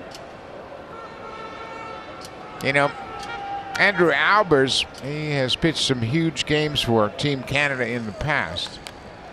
He won the gold medal game in 2011 in the Pan Am Games, Canada's first gold in global baseball tournament history. So he has been a veteran of this Team Canada for a long time. And Canada's trying to do something they've never done in the World Baseball Classic. This is their 5th. They've never advanced. That went foul back to the screen. I mean, Canada comes into this game at 2-1. That makes their all-time World Baseball Classic record 5-9. They've come close. I mean, bitterly close. I mean, tiebreaker close. Breaking ball, fly ball, center field, not real deep, and it's going to fall. Base hit. Runner going to third. Throw from Clark, not in time, and safe there. Boy, what a good read by Urias, the base runner. And not a great defensive sequence at all for Canada. Not with one out, for sure.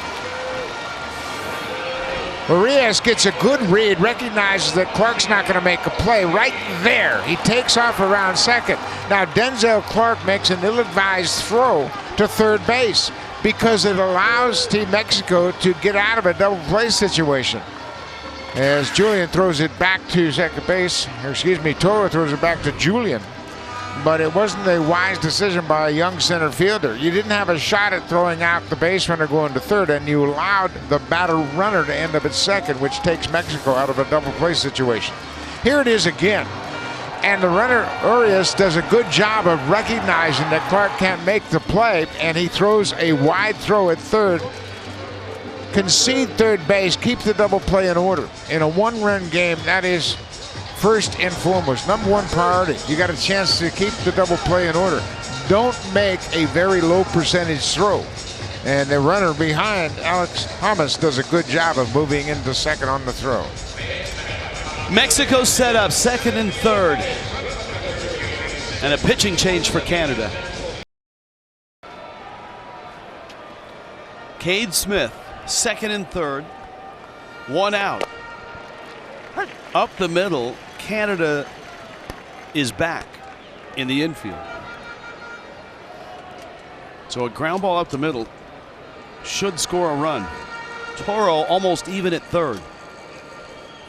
Austin Barnes, and it's 1-1. Yeah, in this situation, if you bring the infield in and they get a base hit, it's going to cost you 2 runs. So they will trade a run for an out on a ground ball on the infield. 1-1 pitch. A 94-mile-an-hour fastball. Smith is the third reliever out of Canada's bullpen. Barnes has done damage in the 9 spot. He's 3 for 9 with a double. Walked and scored in the second. Turns on that, and it's foul. Cade Smith pitched against USA. Faced 3 batters, gave up a single to Tim Anderson, but then struck out Pete Alonso, a pinch hitter.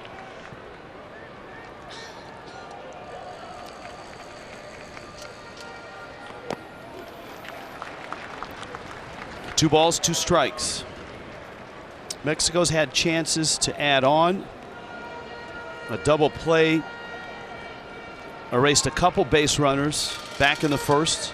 Another double play in the third. And then they left 2 on in the fourth. Just 1 for 6 with runners in scoring position. And you can hear their fans trying to jumpstart this offense.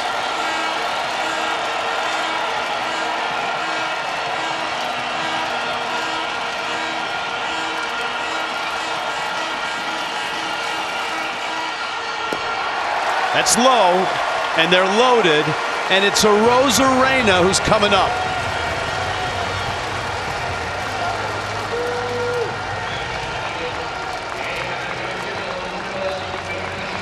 He's been a doubles machine along with a home run, and he loves that right center field spot. Yeah, he has hit balls all over the ballpark. Opposite field, down the left field line, balls out of the ballpark. He has been terrific in his career with the bases loaded. Infield back. 360 with the bases loaded in his career. Urias, Thomas, and Barnes. Breaking ball, ground ball, that's foul. One thing that has helped out Canada, their ability to turn double plays. They've turned 5 double plays in their last 2 games. They need one right now.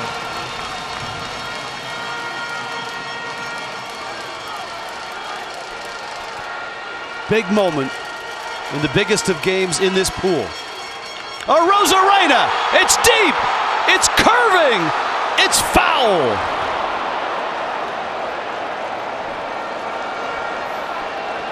Strike 2. You're right, it's strike 2. Got everybody on their feet, though. I mean, it was a matter of a few feet. Hooked around the wrong side of that foul pole. Only question, fair or foul? Ground ball, that's fair! Down the line! Arias scores! Thomas scores! Barnes coming home! He will score! Mexico!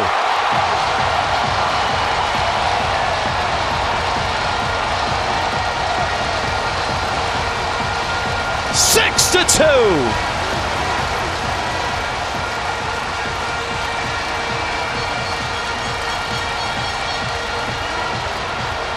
What a player. We have seen him perform at this level in the World Series, and he has had a tremendous WBC. 4 RBIs, 4 of the 6 runs. Randy Arozarena. Verdugo up the middle. Lopez to first to get the out, and Arozarena is at third base. We were just talking about Cuban players. He fled Cuba in 2015. He fled to Mexico, where he has lived. He's now a Mexican citizen, and they absolutely adore him.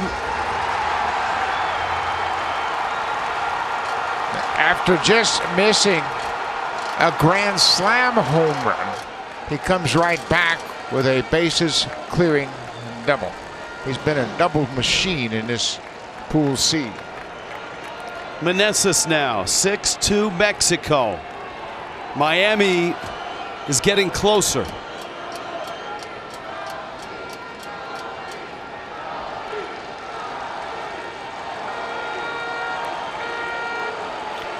Last year, his name on just about every list in the offensive categories in the American League. And he's just now starting to get comfortable in the big leagues.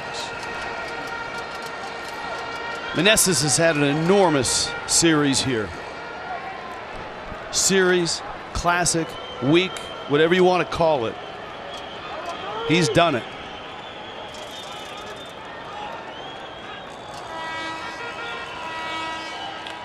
Up the middle. That's a base hit.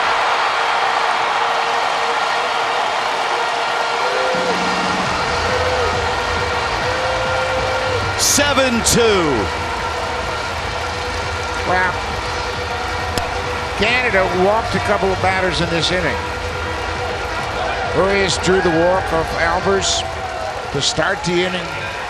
Trejo struck out. Thomas gets a base hit, a little blooper into center, and another walk, and that set the table for Arozarena. And you get these RBI guys to the plate with runners on. More often than not, they have been able to cash them in.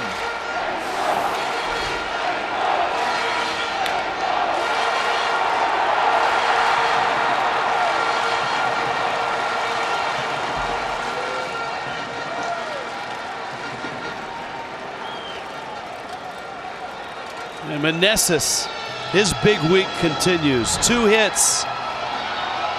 7-2 Mexico.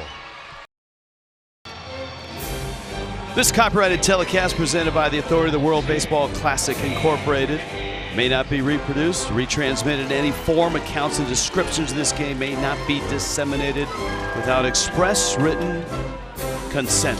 Alumni of the World Baseball Classic, the great Adrian Gonzalez,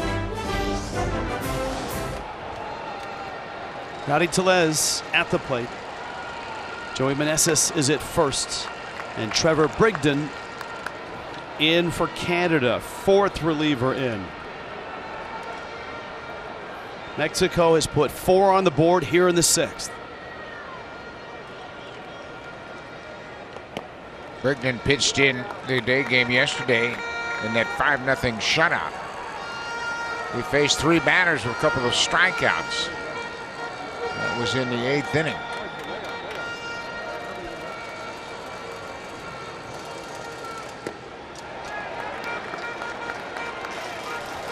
Rowdy Tellez, 2-run single, has walked and struck out.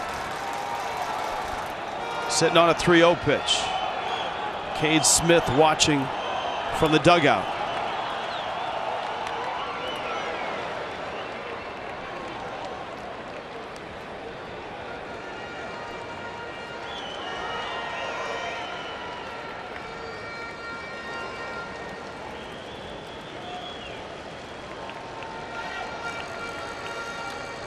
Arozarena has driven in 4 of the 7 runs.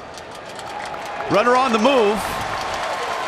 And it's ball 4. Meneses actually took a turn at second because Canada had a big shift on over towards the right side, but he holds at second base.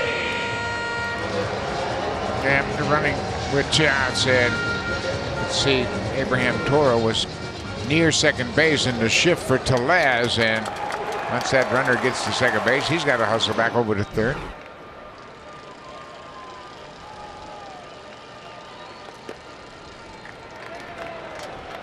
Now it's Paredes.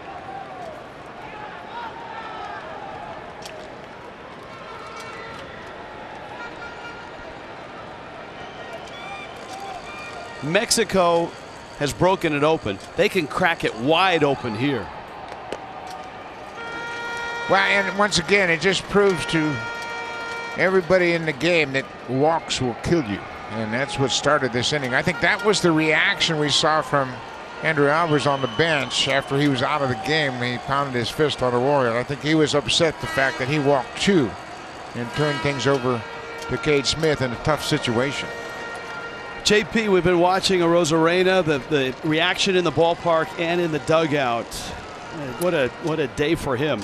A day, and the world is taking notice. Arozarena now tied with the most RBI of any player in this World Baseball Classic, and that double, his 5th of the tournament, broke a tie with Japan's Kensuke Kondo. He has the most doubles of anybody in the 2023 WBC, and we heard a moment ago the song Volver Volver in the pitching break. You really get a sense for how much these Mexican fans are behind Randy Arozarena. And it's an interesting dynamic.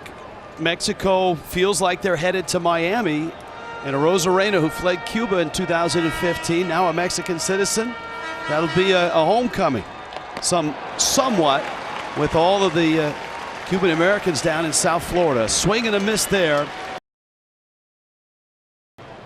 Every time he trots out to left field, it's hero worship and a warm welcome. Mexico wins. They go to the quarterfinals. Canada needs a comeback. If they did, Mexico would be eliminated. But right now, sitting at 7-2 in the bottom of the 6th with a rested bullpen and some quality arms still down there. Otto Lopez for Canada, their shortstop. RBI single is bounced into a double play. Canada, if they lose, they're not eliminated, but it's a real difficult path for them to win a tiebreak. First, Colombia has to beat the USA tonight. Colombia the underdog tonight, certainly. And there's Meneses there to make the catch. If that were to happen, then it would be a 3-way tie for that last spot. And Canada would be in that 3-way tie, and then you'd go into the tiebreak procedure. Right, and that's a very complicated procedure, which includes head-to-head matchups and a formula with earned runs involved. But Ernie Witt, he has been the manager for Team Canada through all 5 of these World Baseball Classics. He's the only manager that has managed his respective team. in every tournament. Naylor hits it hard, but out in shallow right is Urias. He gets the out. 2 quick outs for Mexico. Tonight, it's United States and it's Colombia. We start our coverage at 7 o'clock local time, 10 Eastern. It's the final game of Pool C.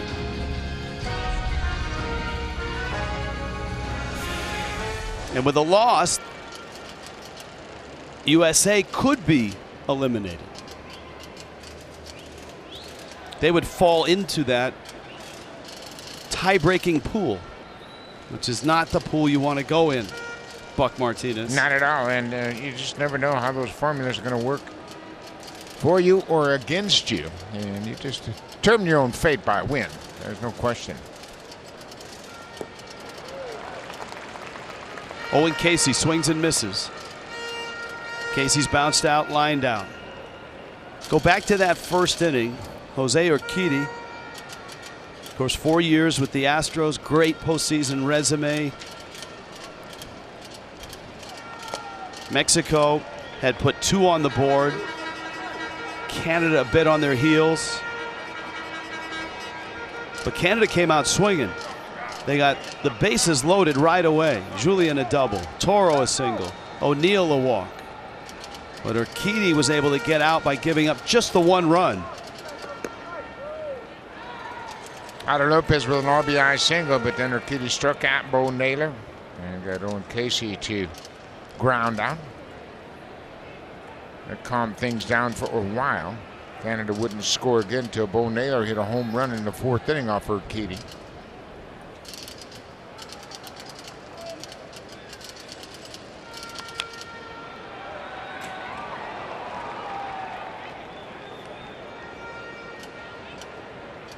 Owen Casey's had a nice run this week, getting some big hits and lots of good playing time. He's just 20 years old.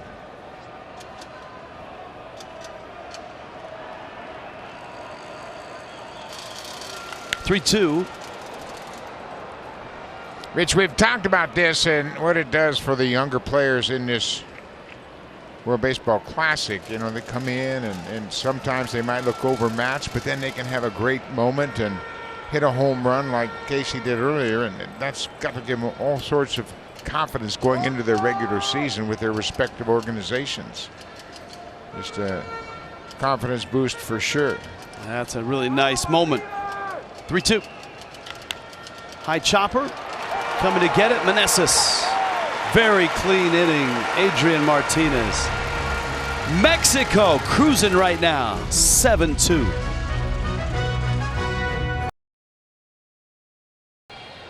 World Baseball Classic history between Canada and Mexico. Hey, a Benji Gill sighting back in 2006. This was a big inning for Mexico. A Jorge Cantu sighting as he goes deep. This was at Chase Field. Mexico a 9-1 winner there. Cantu had a great run in 2006. He had a couple big hits against Team USA, including a couple of RBIs against Roger Clemens. Vinny Castilla in there as well. Ben Onishko, Seattle Mariner minor leaguer. Double-A last year.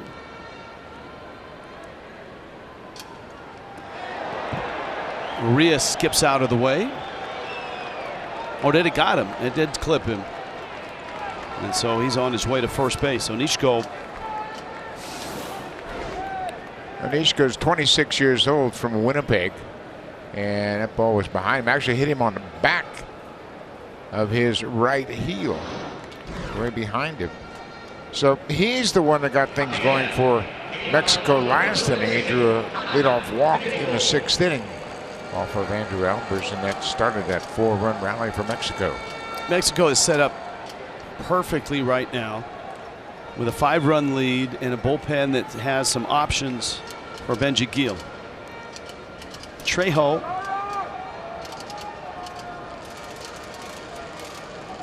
A rough day today, 3 strikeouts.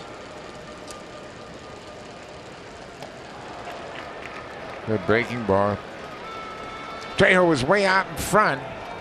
Onishko went to high school at Vauxhall in Calgary, Alberta. Stetson University in DeLand, Florida.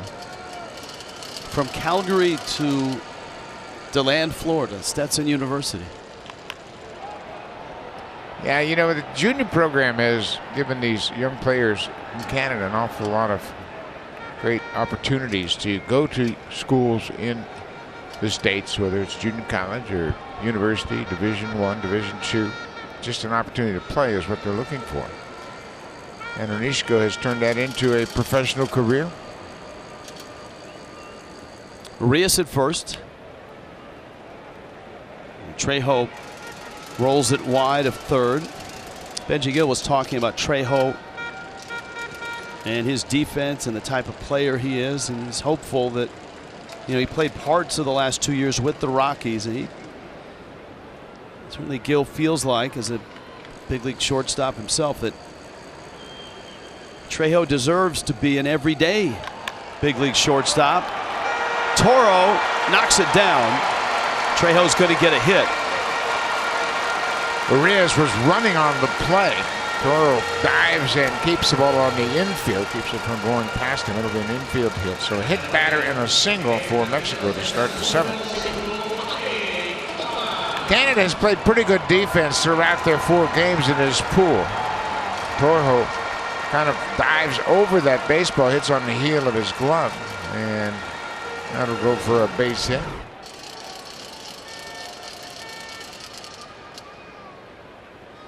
And a mound visit here from Naylor. Yeah, Onishko called him out just to talk about signs with a runner in scoring position. Buck, did you on a mound visit back in the day cover your mouth with the glove so someone with binoculars? No, we would take our mask off so I could talk to the catcher, but that's something that you see all the time. Everybody's got a video on everything, and they read lips, talk about pitch selection. If it gives you a lead on how you decipher their signs, that's something else. I mean, you see pitching coaches do it all the time. I think the first guy to do that, at least legend has it, tell me if you've heard differently, was Greg Maddux. Yeah, he was very protective of everything. Because he had given up a home run to somebody and felt that maybe that person or somebody on the bench had read his lips. I don't know, but that's one version I've heard. But now that's popular everywhere. In the NFL, you put the play card up. Yeah. Nobody, I mean, there's so many cameras and so much video work. This ball goes right past the catcher all the way back to the backstop. Another wild pitch, and the runners will move up. And with that, the pitching coach, Denny Boucher, comes out to help his young lefty calm his nerves. He has hit a batter, giving up an infield hit. Now he's throwing a wild pitch, and that puts pressure on the defense as they got to come in and play field to the grass. Every manager like Ernie Witt in this classic has players that he would love to have but aren't available to play. We talked about Votto and his shoulder injury last year. Josh Naylor's had that lingering ankle issue as Thomas takes outside. The other name, and you brought it up over the break, Mike Soroka, who's had just awful health with his Achilles, a couple of ruptures. Thomas ready. Onishko bends one in for a strike. Yeah, Soroka, a former #1 pick by the Atlanta Braves from Calgary. And you're right, it's just been a terrible run for Soroka. He's just 25 years old. He came up in 2018, had a 13-win season in 2019. He was an all-star, finished second in Rookie of the Year voting and 6th in the Cy Young voting in 2019, and then ruptured his Achilles and then ruptured it for a second time this spring. He's had a little bit of a hamstring problem, just can't stay healthy. Runner coming home, Tapper first, the throw, the tag, he's out. Young got rid of it quickly. Naylor with a sweep tag. It was bang bang and certainly will be looked at. And a very close play.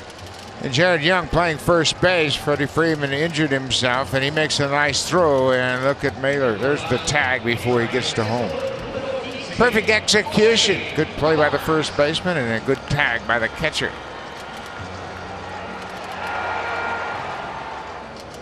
That's changed a lot since I played too there, Rich. We would have put our knee in front of that guy sliding headfirst especially. And you know what? With the infield in, catchers can block home plate. You just don't see it very often. But they think about, well, I can't block the plate. No, you can block the plate, especially with the infield drawn in. And if it has to be something that you block, you can see he had good position, but you know what? If he slides another foot to his left, there's no chance for the runner to get in. What you can't do is set up and block the plate before you have the baseball. Well, I seem to remember, and I worked in Seattle for a few years before I headed east, and I remember the video highlight of you sprawled in the dirt with a broken leg, tagging 2 runners out at the plate. Am I imagining that? No, you right on. That was me. I was hitting about 150 at the time, so I had to do extra special things on defense. At the corners here, 7-2 Mexico. Austin Barnes looking down, 2 walks and a strikeout.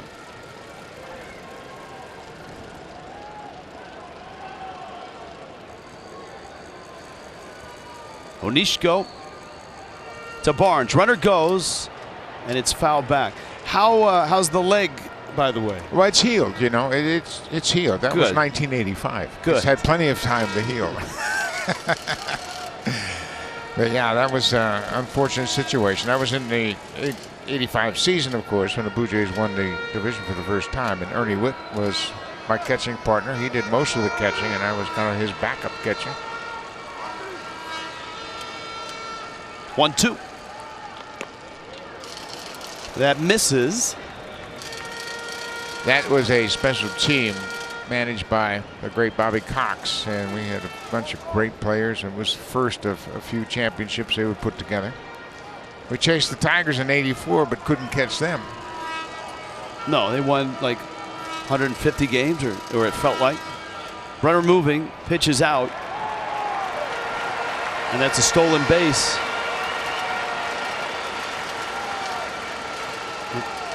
For Alec Thomas. Now first base not occupied. If Barnes walks here, guess who gets to hit with the bases loaded again?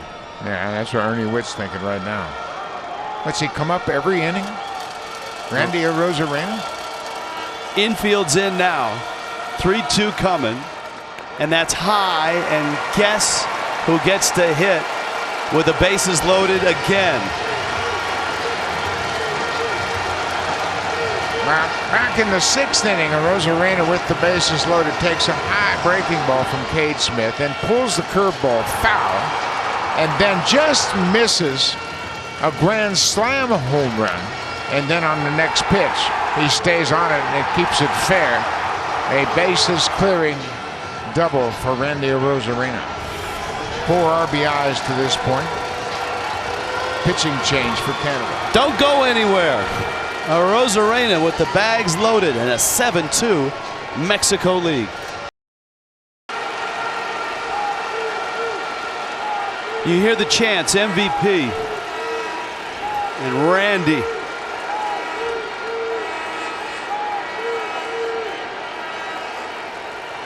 Arozarena cleared the bases with a double in the 6th. He's driven in 4. Indigo Diaz bounces one, and Naylor has to smother it.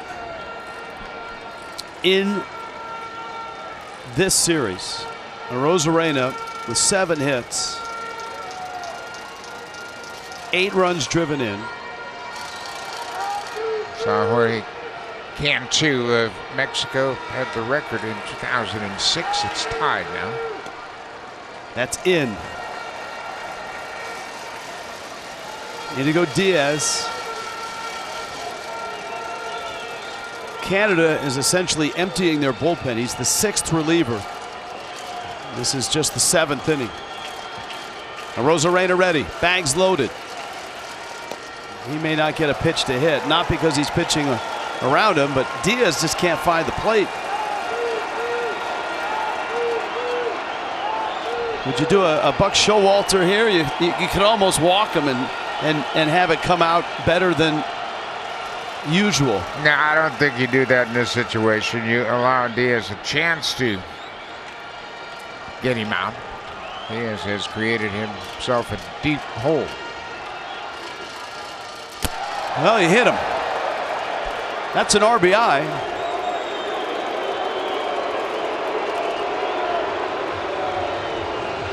It sounded like it may have clipped that elbow guard. Arozarena on his way to first. It's 8-2 now. Arozarena still has the baseball. Yeah, it's a good call, Rich. Sounded like hit the elbow guard, and he's looking at the young catchers. 3-0. I've warned you guys no, out. it hit the home plate umpire as well. Carlos Torres, that was that noise. It did glance off the elbow guard, but Torres took the brunt of it. Verdugo still loaded, and still no strikes from Indigo Diaz. Verdugo would love a change of scenery. Get to Miami. He's 1 for 16 here in Phoenix. To center, Clark makes the catch, tagging third, and scoring is Thomas. 9-2 Mexico. Well, Mexico with a powerful lineup, and we saw that on display against USA, and they have broken out here late 4 in the 6th, now 2 more here in the 7th.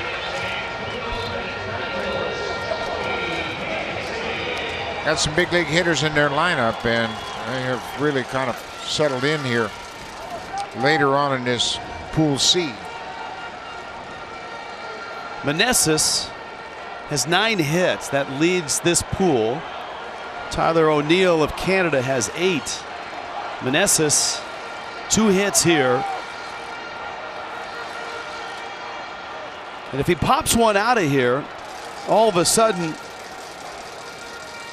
this game could end with 3 outs.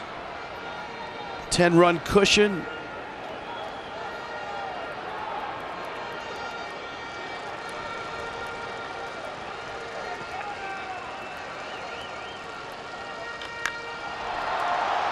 High fly ball. Casey in the corner makes the catch. Mexico, so impressive, relentless. Arozarena, 9-2.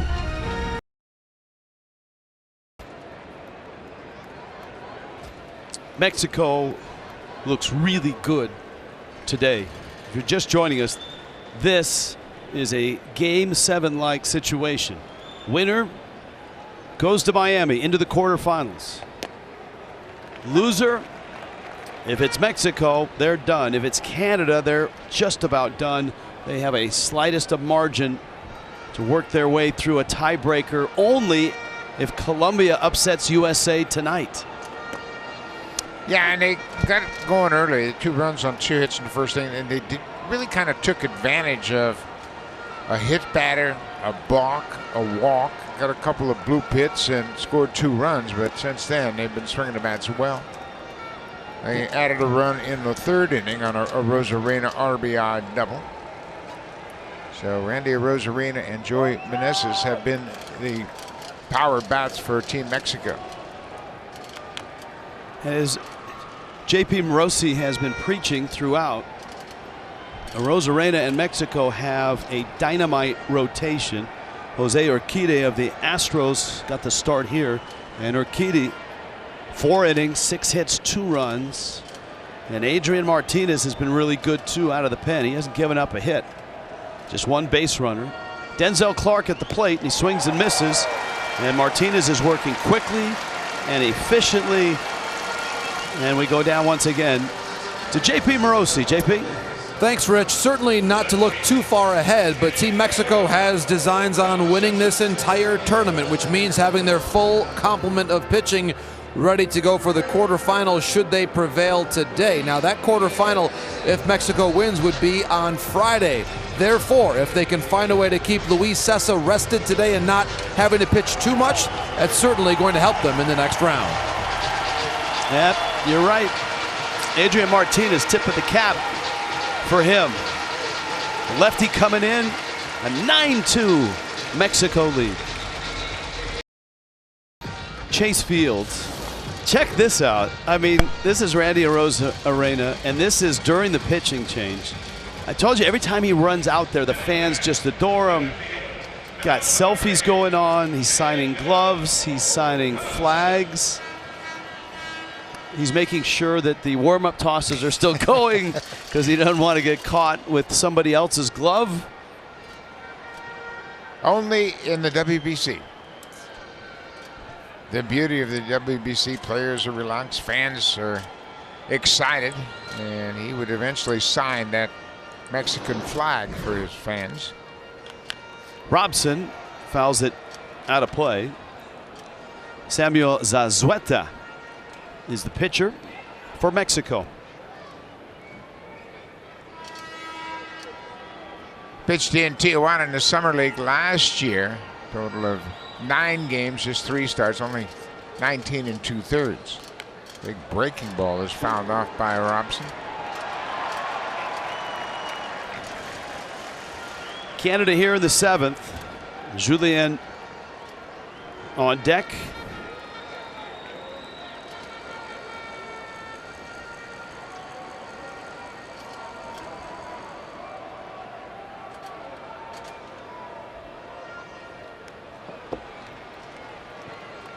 Well, I would be relaxed too if I was Randy Arozarena. I mean, he's only driven in, what, 5 runs? 9 in the 4 games. He only has 5 doubles. Yeah, he's had a phenomenal first round here in the WBC, and he has set a new record for RBIs by a Team Mexico player. Jorge Cantu had 8 in 2006. Now Arozarena has 9. And gotta be the MVP of this pool. That is strike 3 called outside corner. Zazueta with a strikeout of Robson.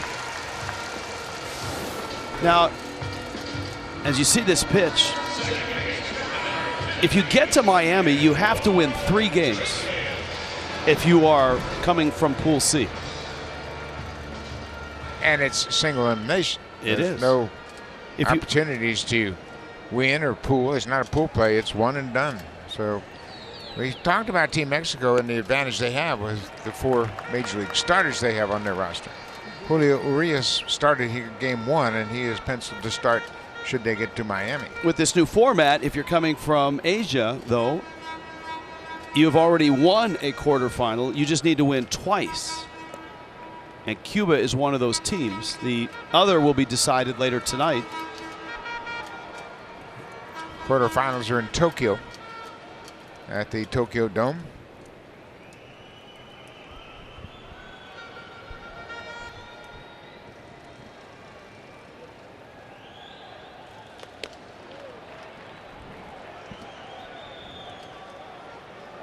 Julien might make the all Pool C team.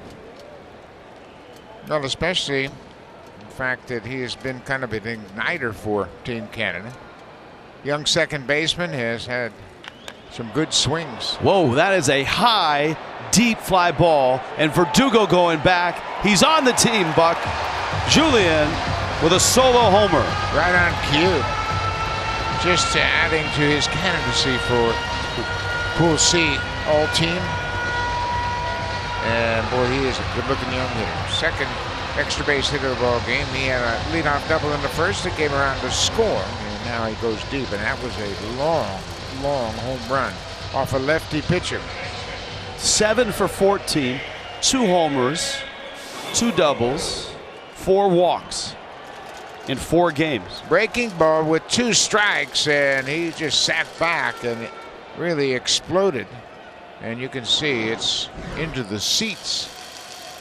Beyond the fence in right. There's Toro now. 9-3 Mexico, bottom 7. You think he's going to be in the big leagues this year? Yeah, at some point he will. He swings the bat so well. Minnesota, they've made some adjustments to their team. And yeah, he's got a chance. He's worked hard at his defense. You know, that's always been kind of the area where he really needs to improve most dramatically. And he has worked hard even since joining Team Canada to improve that. Seems to be a fit at second base, which profiles nicely because the guy that he admired most coming up as a hitter and a player was Chase Utley. He has a much prettier swing than Utley, who is violent and short, but similar approaches to the game. Yeah, and you know what? He, as you just saw, he handles lefties. He uses the whole field. He has got a good eye at the plate. And, you know, he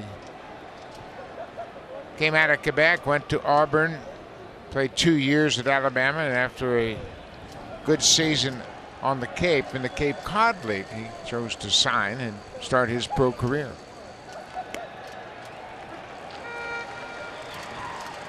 A strike to Toro.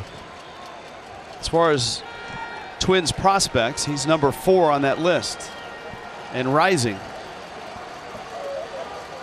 Royce Lewis, one of their 2 shortstops on that list. He has been battling some injuries. Zazueta now, full count. 17,000 in the crowd here. And you would expect maybe double that tonight with USA taking on Colombia in the final game of Pool C. Yeah, and obviously with all the superstars that Team USA has, they've been quite an attraction since they have been here at Chase Field. Team USA had the day off yesterday, so they get back in action tonight. Toro takes ball 4, 2-out walk after the home run by Julian. That'll bring Tyler O'Neill up. And O'Neill, like you mentioned earlier, has had quite a tournament as well. Benji Gill, little hop over the line.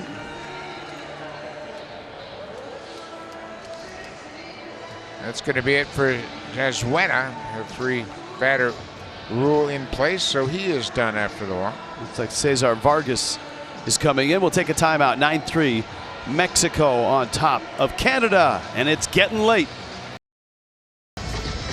He's still going. You know, Buck, one of the new rules they're going to try out in Major League Baseball to help the outfielders is letting them expand the size of the glove. And Arozarena is going to try it out. Yeah. Let's see if I can use this out in left field. I can become a Gold Glover. Now that is a big glove. It is. I don't even know if you could carry that on an airplane. I don't think it fits in the overhead bin.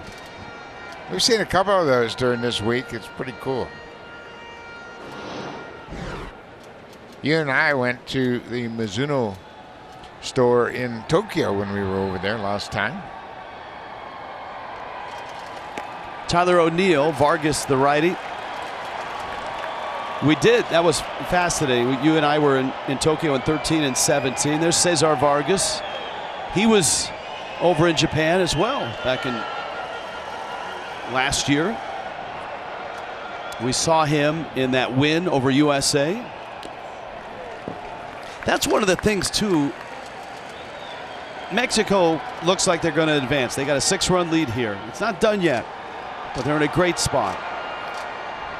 If they head to Miami, they head to Miami with a great rotation. They head to Miami with a huge win over USA in their back pocket. They've got a deep lineup. They've got Arozarena in the leadoff spot.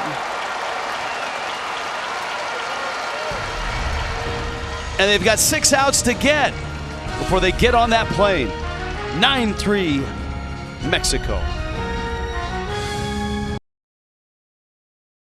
And Rich, it's going to be very interesting should they prevail today to see Team Mexico play in South Florida during a classic for the very first time. Yeah, it's look, Benji Gill was kind of talking about that before the game, but he really didn't want to talk about that. He didn't really want to say, yeah, well, we're going to. When we get there. Yeah, Yes. You don't want to talk about when we get there until it's a done deal. But you could tell that sparkle in his eye. And that, look, last night, he said, was high anxiety.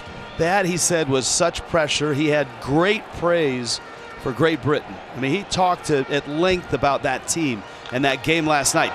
Tellez, right field.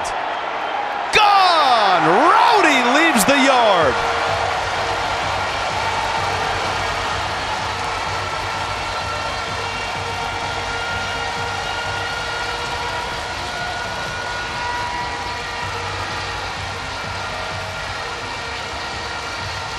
Tellez started the scoring way back in the first inning with a 2-run single.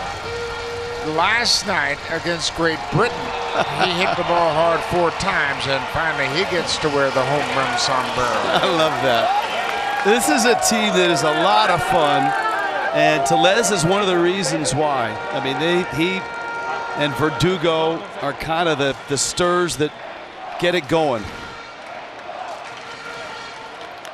Paredes, a high pop. And there's an out. Such a smooth, easy swing. Well, he's a big man who had 35 home runs last year, and he got good extension. That was a ball down, probably a changeup. And he is so strong, he muscles it out of the ballpark. He had 4 good at-bats in last night's game. He's had an RBI, run-producing, a 2-run producing single, and now a solo home run. And I'll tell you what, that sombrero is headed to Miami as well. Maybe not with the big glove, but the sombrero definitely makes the trip. You know, we see so many colorful things during the course of the World Baseball Classic, like the home run sombrero.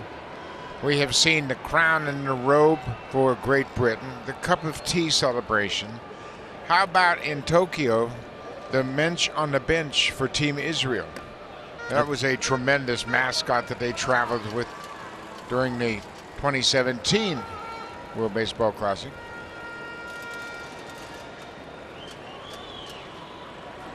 Valenzuela pinch hitting for Urias.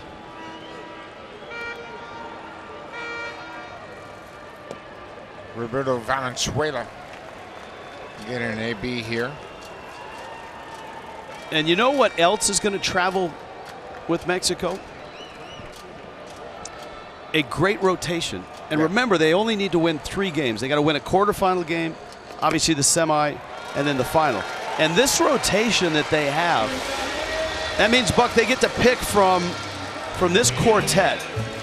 Urias, Sandoval, Walker, and Urquidy. Urquidy might be the swing guy that ends up in the bullpen. Yeah, he's done that before. Yeah, it's a role that he's held with the Astros in the World Series and in the postseason. You see the unique situation they are in, and Urias started game 1 with the thoughts that he might be able to start the game in Miami. He'll have ample rest. He's had a good pitch count. He threw very well in game 1 here. And he was perfect through 4 innings, though wobbled in the 5th. Of course, Walker was outstanding in his start. We saw him last night. JP said that may be one of the best starts ever in a World Baseball Classic game for a starting pitcher. 4 innings, 8 strikeouts. Then no walks. He was in the zone the entire outing. He looks primed and ready. Got a nice 4-year contract with the Phillies after a terrific season pitching for the Mets. That is strike 3 call. Sandoval had the 3 shutout innings to open up that big win over USA. Mexico won the game 11-5, and it didn't feel that close. So not only does he have Benji Gill at his disposal, all of these guys, but they've all pitched well here. Yeah, and that speaks volumes for how they might use him. They might piggyback like Team USA did in their game. They started Lance Lynn, and then they came behind him with Miles Mikolos. There's Patrick Sandoval, lefty. Alec Thomas up with a runner at first and 2 outs. I've been told Jorge Cantu, who is just a terrific guy and is active on social media, has sent out an Arozarena tweet. JP, is that accurate? Yes, appreciation from Cantu, one of the legends of Mexican baseball. I'm translating here. He said, quote, "That Randy is a machine. Even with a hit by pitch, he produces a run." Then he said, "Sigue, sigue, vamos Mexico," meaning keep it going, let's go Mexico. So you can really feel, as we're here at the ballpark at Chase Field, and to the larger Mexican baseball community, they are truly rallying around this Selección Nacional. Do you think Arozarena, JP, is going to wear the boots during BP at Miami? The boots travel, Rich. We have seen the boots travel. It would not surprise me if he brings out a fully new set of boots. But recall, it was after the disappointing loss to Colombia that the boots came back into play. So I think Team Mexico is benefiting from Randy's boots and his bat and his charisma in this WBC. So we got the big gloves going, the sombreros going, and Randy's boots are going. Yeah, there's so much energy, and like you say, both you and JP have talked about it. The atmosphere in Miami is going to be through the roof, literally. Indoors in that stadium, and you get these kind of stars in one situation, and the urgency of that tournament down there where you have to win or else you're out. I think that will magnify the intensity. Mexico jumped on Canada early, and they're up big here, 10-3. Overall, 7-11. Knocked the U.S. out back in 2006, but eliminated 09 and 13 and 17. Second round in 09. Quarterfinals. The format now, it's one and done. So once they get to Miami, they got to win 3 games. Of course, they got to get there. They need 6 more outs here. Gerardo Reyes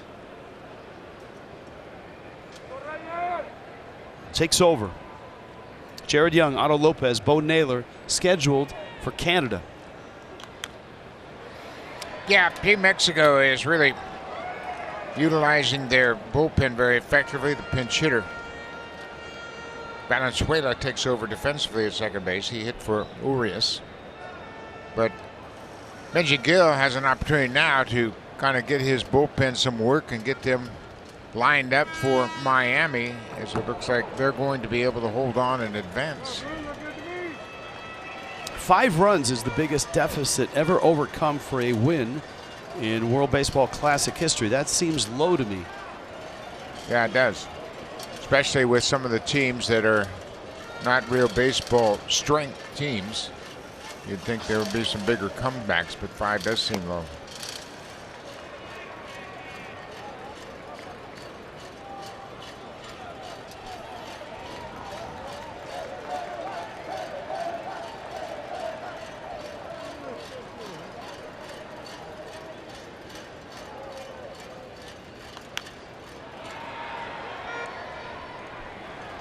That one fouled back by Jared Young.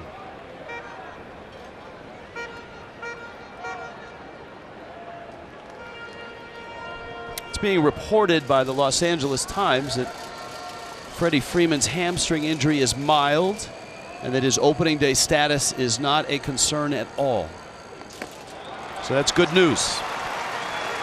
Yeah, and that's why they were so cautious, and Freddie himself understood the significance of any kind of problem. Here, he pops out, jogs up the first baseline, and we didn't really see anything that would indicate he had injured himself. But when he takes over defensively, you can see him feeling the back of his right hamstring, and you know what? That's probably then certainly his responsibility is to the LA Dodgers, and of course Team Canada supports that. So he came out of the game and has left his team, but before he left, he made a speech this morning to his teammates saying, "Hey man, I'm really proud of what you have done, and I expect you to continue, and I'll be watching you."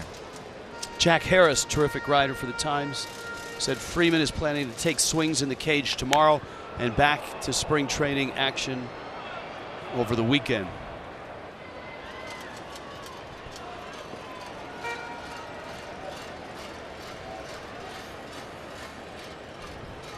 Been a fine WBC experience for Otto Lopez, for sure. He has done a good job in the field, making every play. Had an RBI single his first at bat, had a big game yesterday in game 1. He had a triple, scored a run, had a 3-run home run that allowed Ernie Witt to sit Matt Brash down and keep him from pitching in that game. But Otto Lopez has elevated his profile in this WBC for sure. Reyes to the plate. High pop. Meneses makes the catch. We check in with JP Morosi. Well, looking ahead, Rich, if Mexico wins tonight, they will face the winner of the Dominican Republic-Puerto Rico matchup that begins shortly in Miami. Interestingly, it was last time around, 2017, Puerto Rico defeated Mexico 9-4. But Mexico and the Dominican Republic, those teams that have played so often in the Caribbean Series, have never met in the World Baseball Classic. Should the Dominican prevail tonight, that will change on Friday evening. Wow, adds a little intrigue and mystery. Bo Naylor takes a pitch in. Naylor's home run in the 4th. 414 feet opposite field.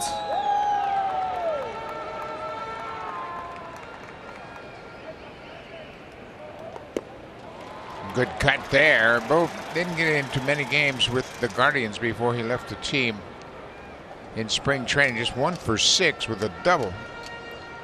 And he's had some good at-bats in this Pool C play. That home run he hit, opposite field home run, shows a lot of power. That came off Jose Urquidy as well. Counts 1-2. Another ticket to Miami will be punched later tonight. USA, Colombia.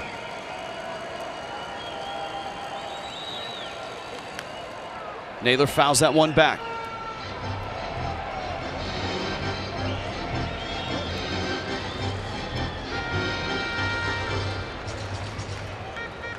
And Marlins Park is going to be just a crazy fun place to be with Cuba there. That's a huge thing. Mexico there. Naylor takes a called third. Mexico 10, Canada 3.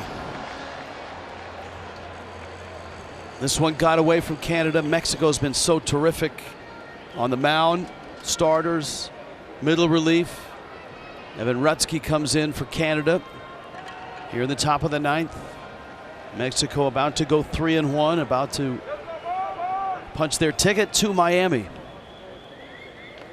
Although I don't know that they would punch a ticket. I think the ticket would just appear on their cell phones. Right, of course. Charter flight down to Miami should be an exciting trip. It's going to be a fun flight. Randy's ready to go. He's done his work. Yeah, but he's not going to get the AB. We went ahead and we promoted it and teased it. He's due up next. Going to be a pinch hitter on deck. I'm sure he's okay with that.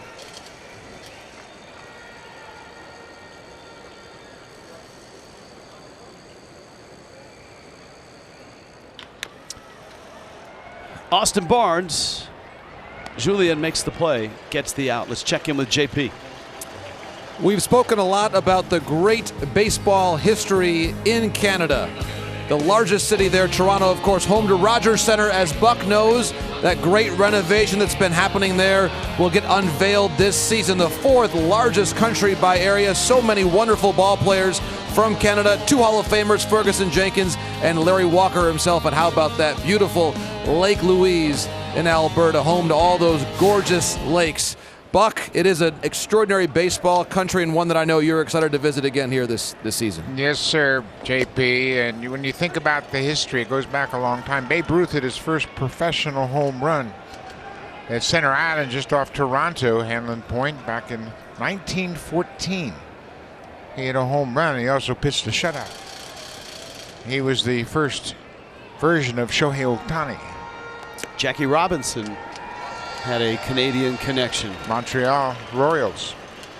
London, Ontario, home of the Labatt Memorial Park, the world's oldest park still in operation. The first game at Labatt Memorial was played in 1877. Canada had a rich tradition, of course. 1992, the Blue Jays won the first World Series by a foreign country, and they would win back-to-back World Series. AAA teams across Canada from coast to coast. Montreal Royals, the Ottawa Giants, the Ottawa A's, the Ottawa Lynx, Toronto Maple Leafs, Calgary Cannons, Edmonton Trappers, the Vancouver Mounties, and the Vancouver Canadiens. Cardona pinch hit appearance and a Arozarena-like hard smash into left for a hit. Jaron Duran is going to get this at bat.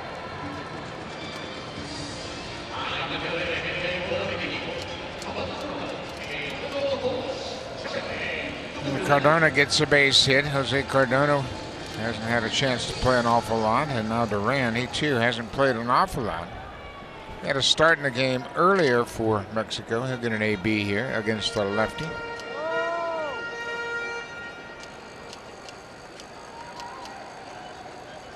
Evan Rutsky. This is up with a fastball. Always nice to contribute. He's looking right at Arozarena. Did it just like you. Maybe it's just the spot in the lineup that's hot. Nah.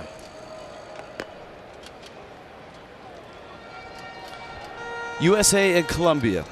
USA going to be the favorites, as they should be. Colombia, remember, beat Mexico. It'd be interesting to see Mark DeRosa's lineup, as you know, they didn't really get things going until they had that big offensive night against Team Canada. And he made some lineup changes, mixed it up a little bit. Mookie Betts continues to hit in the leadoff spot. Trout's been hitting second. Tim Anderson has certainly captured the attention of his manager, Mark DeRosa. He has been a little spark to them offensively. Do you think the lineup adjustment that DeRosa made the other night is going to hold? You think Mullins is in center? You think Anderson is at second? No, I think so that Mike, he and Turner can play. I think Mike Trout is back in center field. I think they just used that night to get him off his feet a little bit. It'll be interesting to see what they do with the infield, with Tim Anderson and Trey Turner. And they've got. Well, they got all-stars. They can't go wrong, whoever they put in there. They did DH Trout in that game, so right. He was in the lineup. So you would think that they're probably going to shake up the lineup a little bit. It'll be later on as Mike Trout and Gio Urshela will represent their teams. Urshela hasn't gotten anything going yet. We start that coverage at 7 o'clock. And that's the last game out of the pool.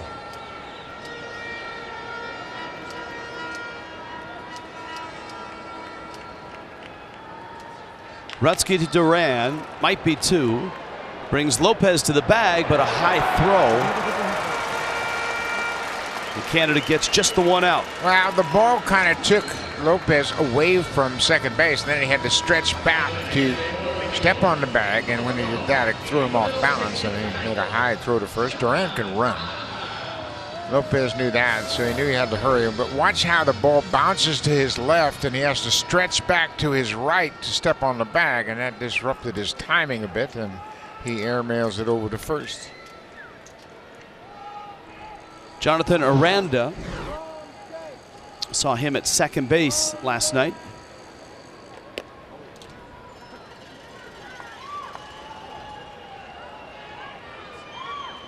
He's hitting for Meneses.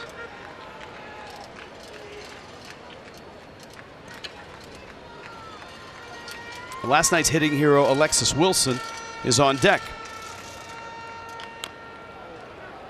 Couple of hops. Young captures, steps on the bag. 3 outs away. Mexico. That ticket to Miami awaits.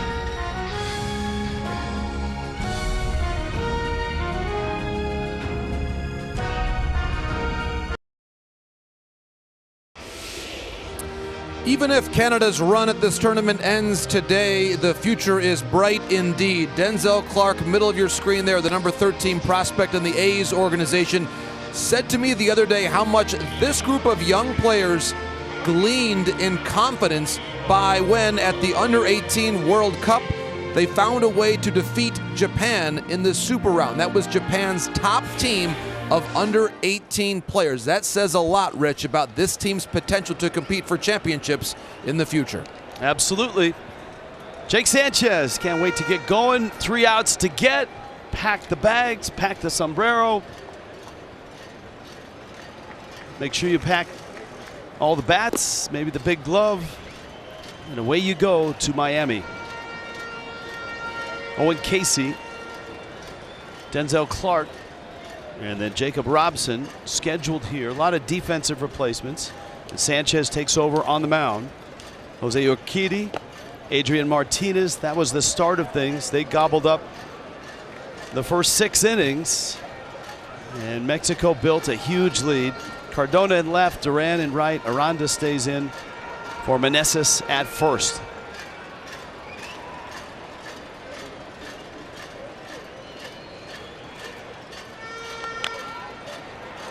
And that's fouled back, and they will clear the stadium. Rally caps, not sure you're going to overcome this 10-3 deficit, but love the fight, love the spirit.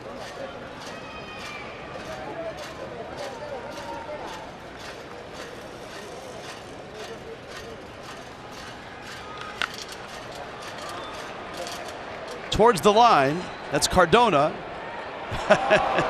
Well, it always seems to find you, the ball does, when you're first in defensively. Yeah, it came in as a pinch hitter, and in his effort to get to that baseball, he just overran it. And he looked up and he said, oops, went too far.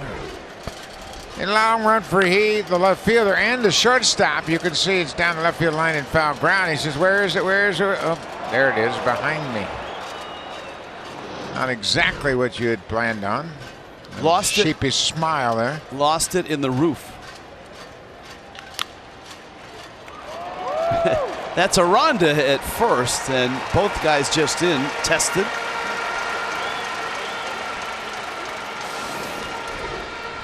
There's another look at that play down the left field line as he got to it. Once he saw it, he located, he said, oh yeah, that's not exactly where I was supposed to be. Not only will Mexico advance, Mexico will advance as the #1 seed. And we talked an awful lot about at the start of this, hey, you know, USA's great. They've got all the awards, the MVPs, the All-Stars. But Mexico could win this whole thing, and Colombia's really good as well. And Canada could challenge. And that's kind of played out. What we didn't get right was Great Britain. And Great Britain, they've got something at stake in the night game tonight. Absolutely. They need USA to win to get 4th place and get a return invitation to the Classic. Aranda getting comfortable over there now. 1 out away. Desan Brown's going to get it at bat. These fans have been so terrific here from Mexico, who have injected so much energy in this ballpark and in this downtown area.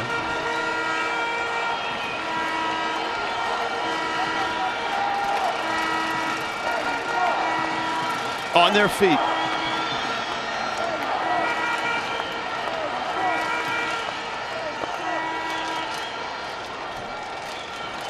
That's a swing. Doug Innings down at first base.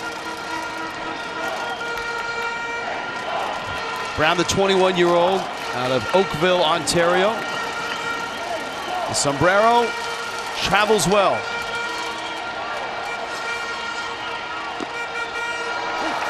One strike away.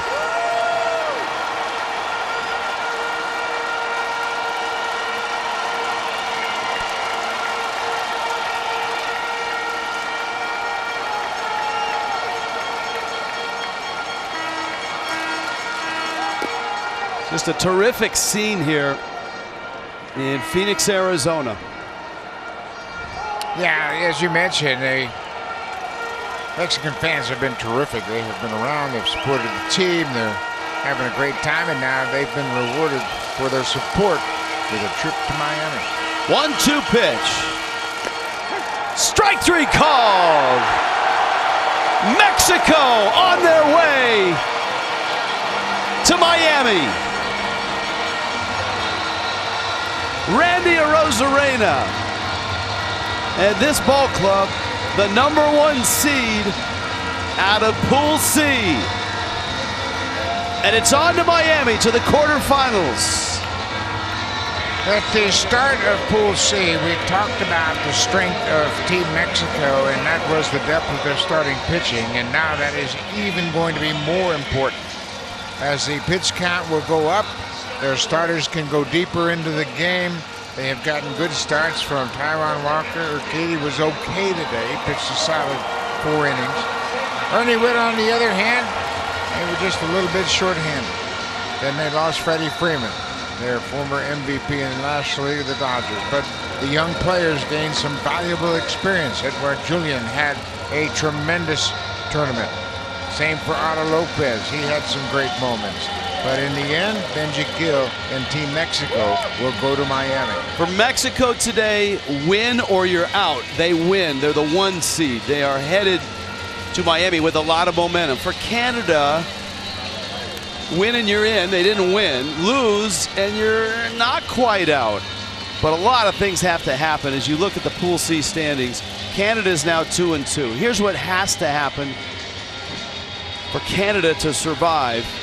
They need Colombia to upset the United States tonight. That's #1. Then they would fall into a 3-team tiebreaker pool, and the numbers don't look great for them right now. But as Joaquin Andujar said, you never know, because you can't do the math until that last game is played. Rodrigo Lopez, the former big league pitcher and GM of Team Mexico, certainly feels proud about what his team has done. But you're right, you just don't know about the pool. But you never really know what Colombia is going to feature tonight. Team USA, they need to win. They need to continue this momentum. Julio Urias of the Dodgers, he started game 1 in his pool, and he is scheduled to start game 1 as they move to Miami, which probably will be on Friday. And congratulations to Benji Gil and Mexico. That flight leaves tonight, and it's going to be a good one. Tonight, United States against Colombia, 10 Eastern. Mexico jumped on Canada and never looked back and wins it 10-3. The 1 seed, on to Miami they go. For Buck Martinez, for JP Morosi, our entire MLB Network World Baseball Classic crew, I'm Rich Waltz. See you tonight for Colombia and USA.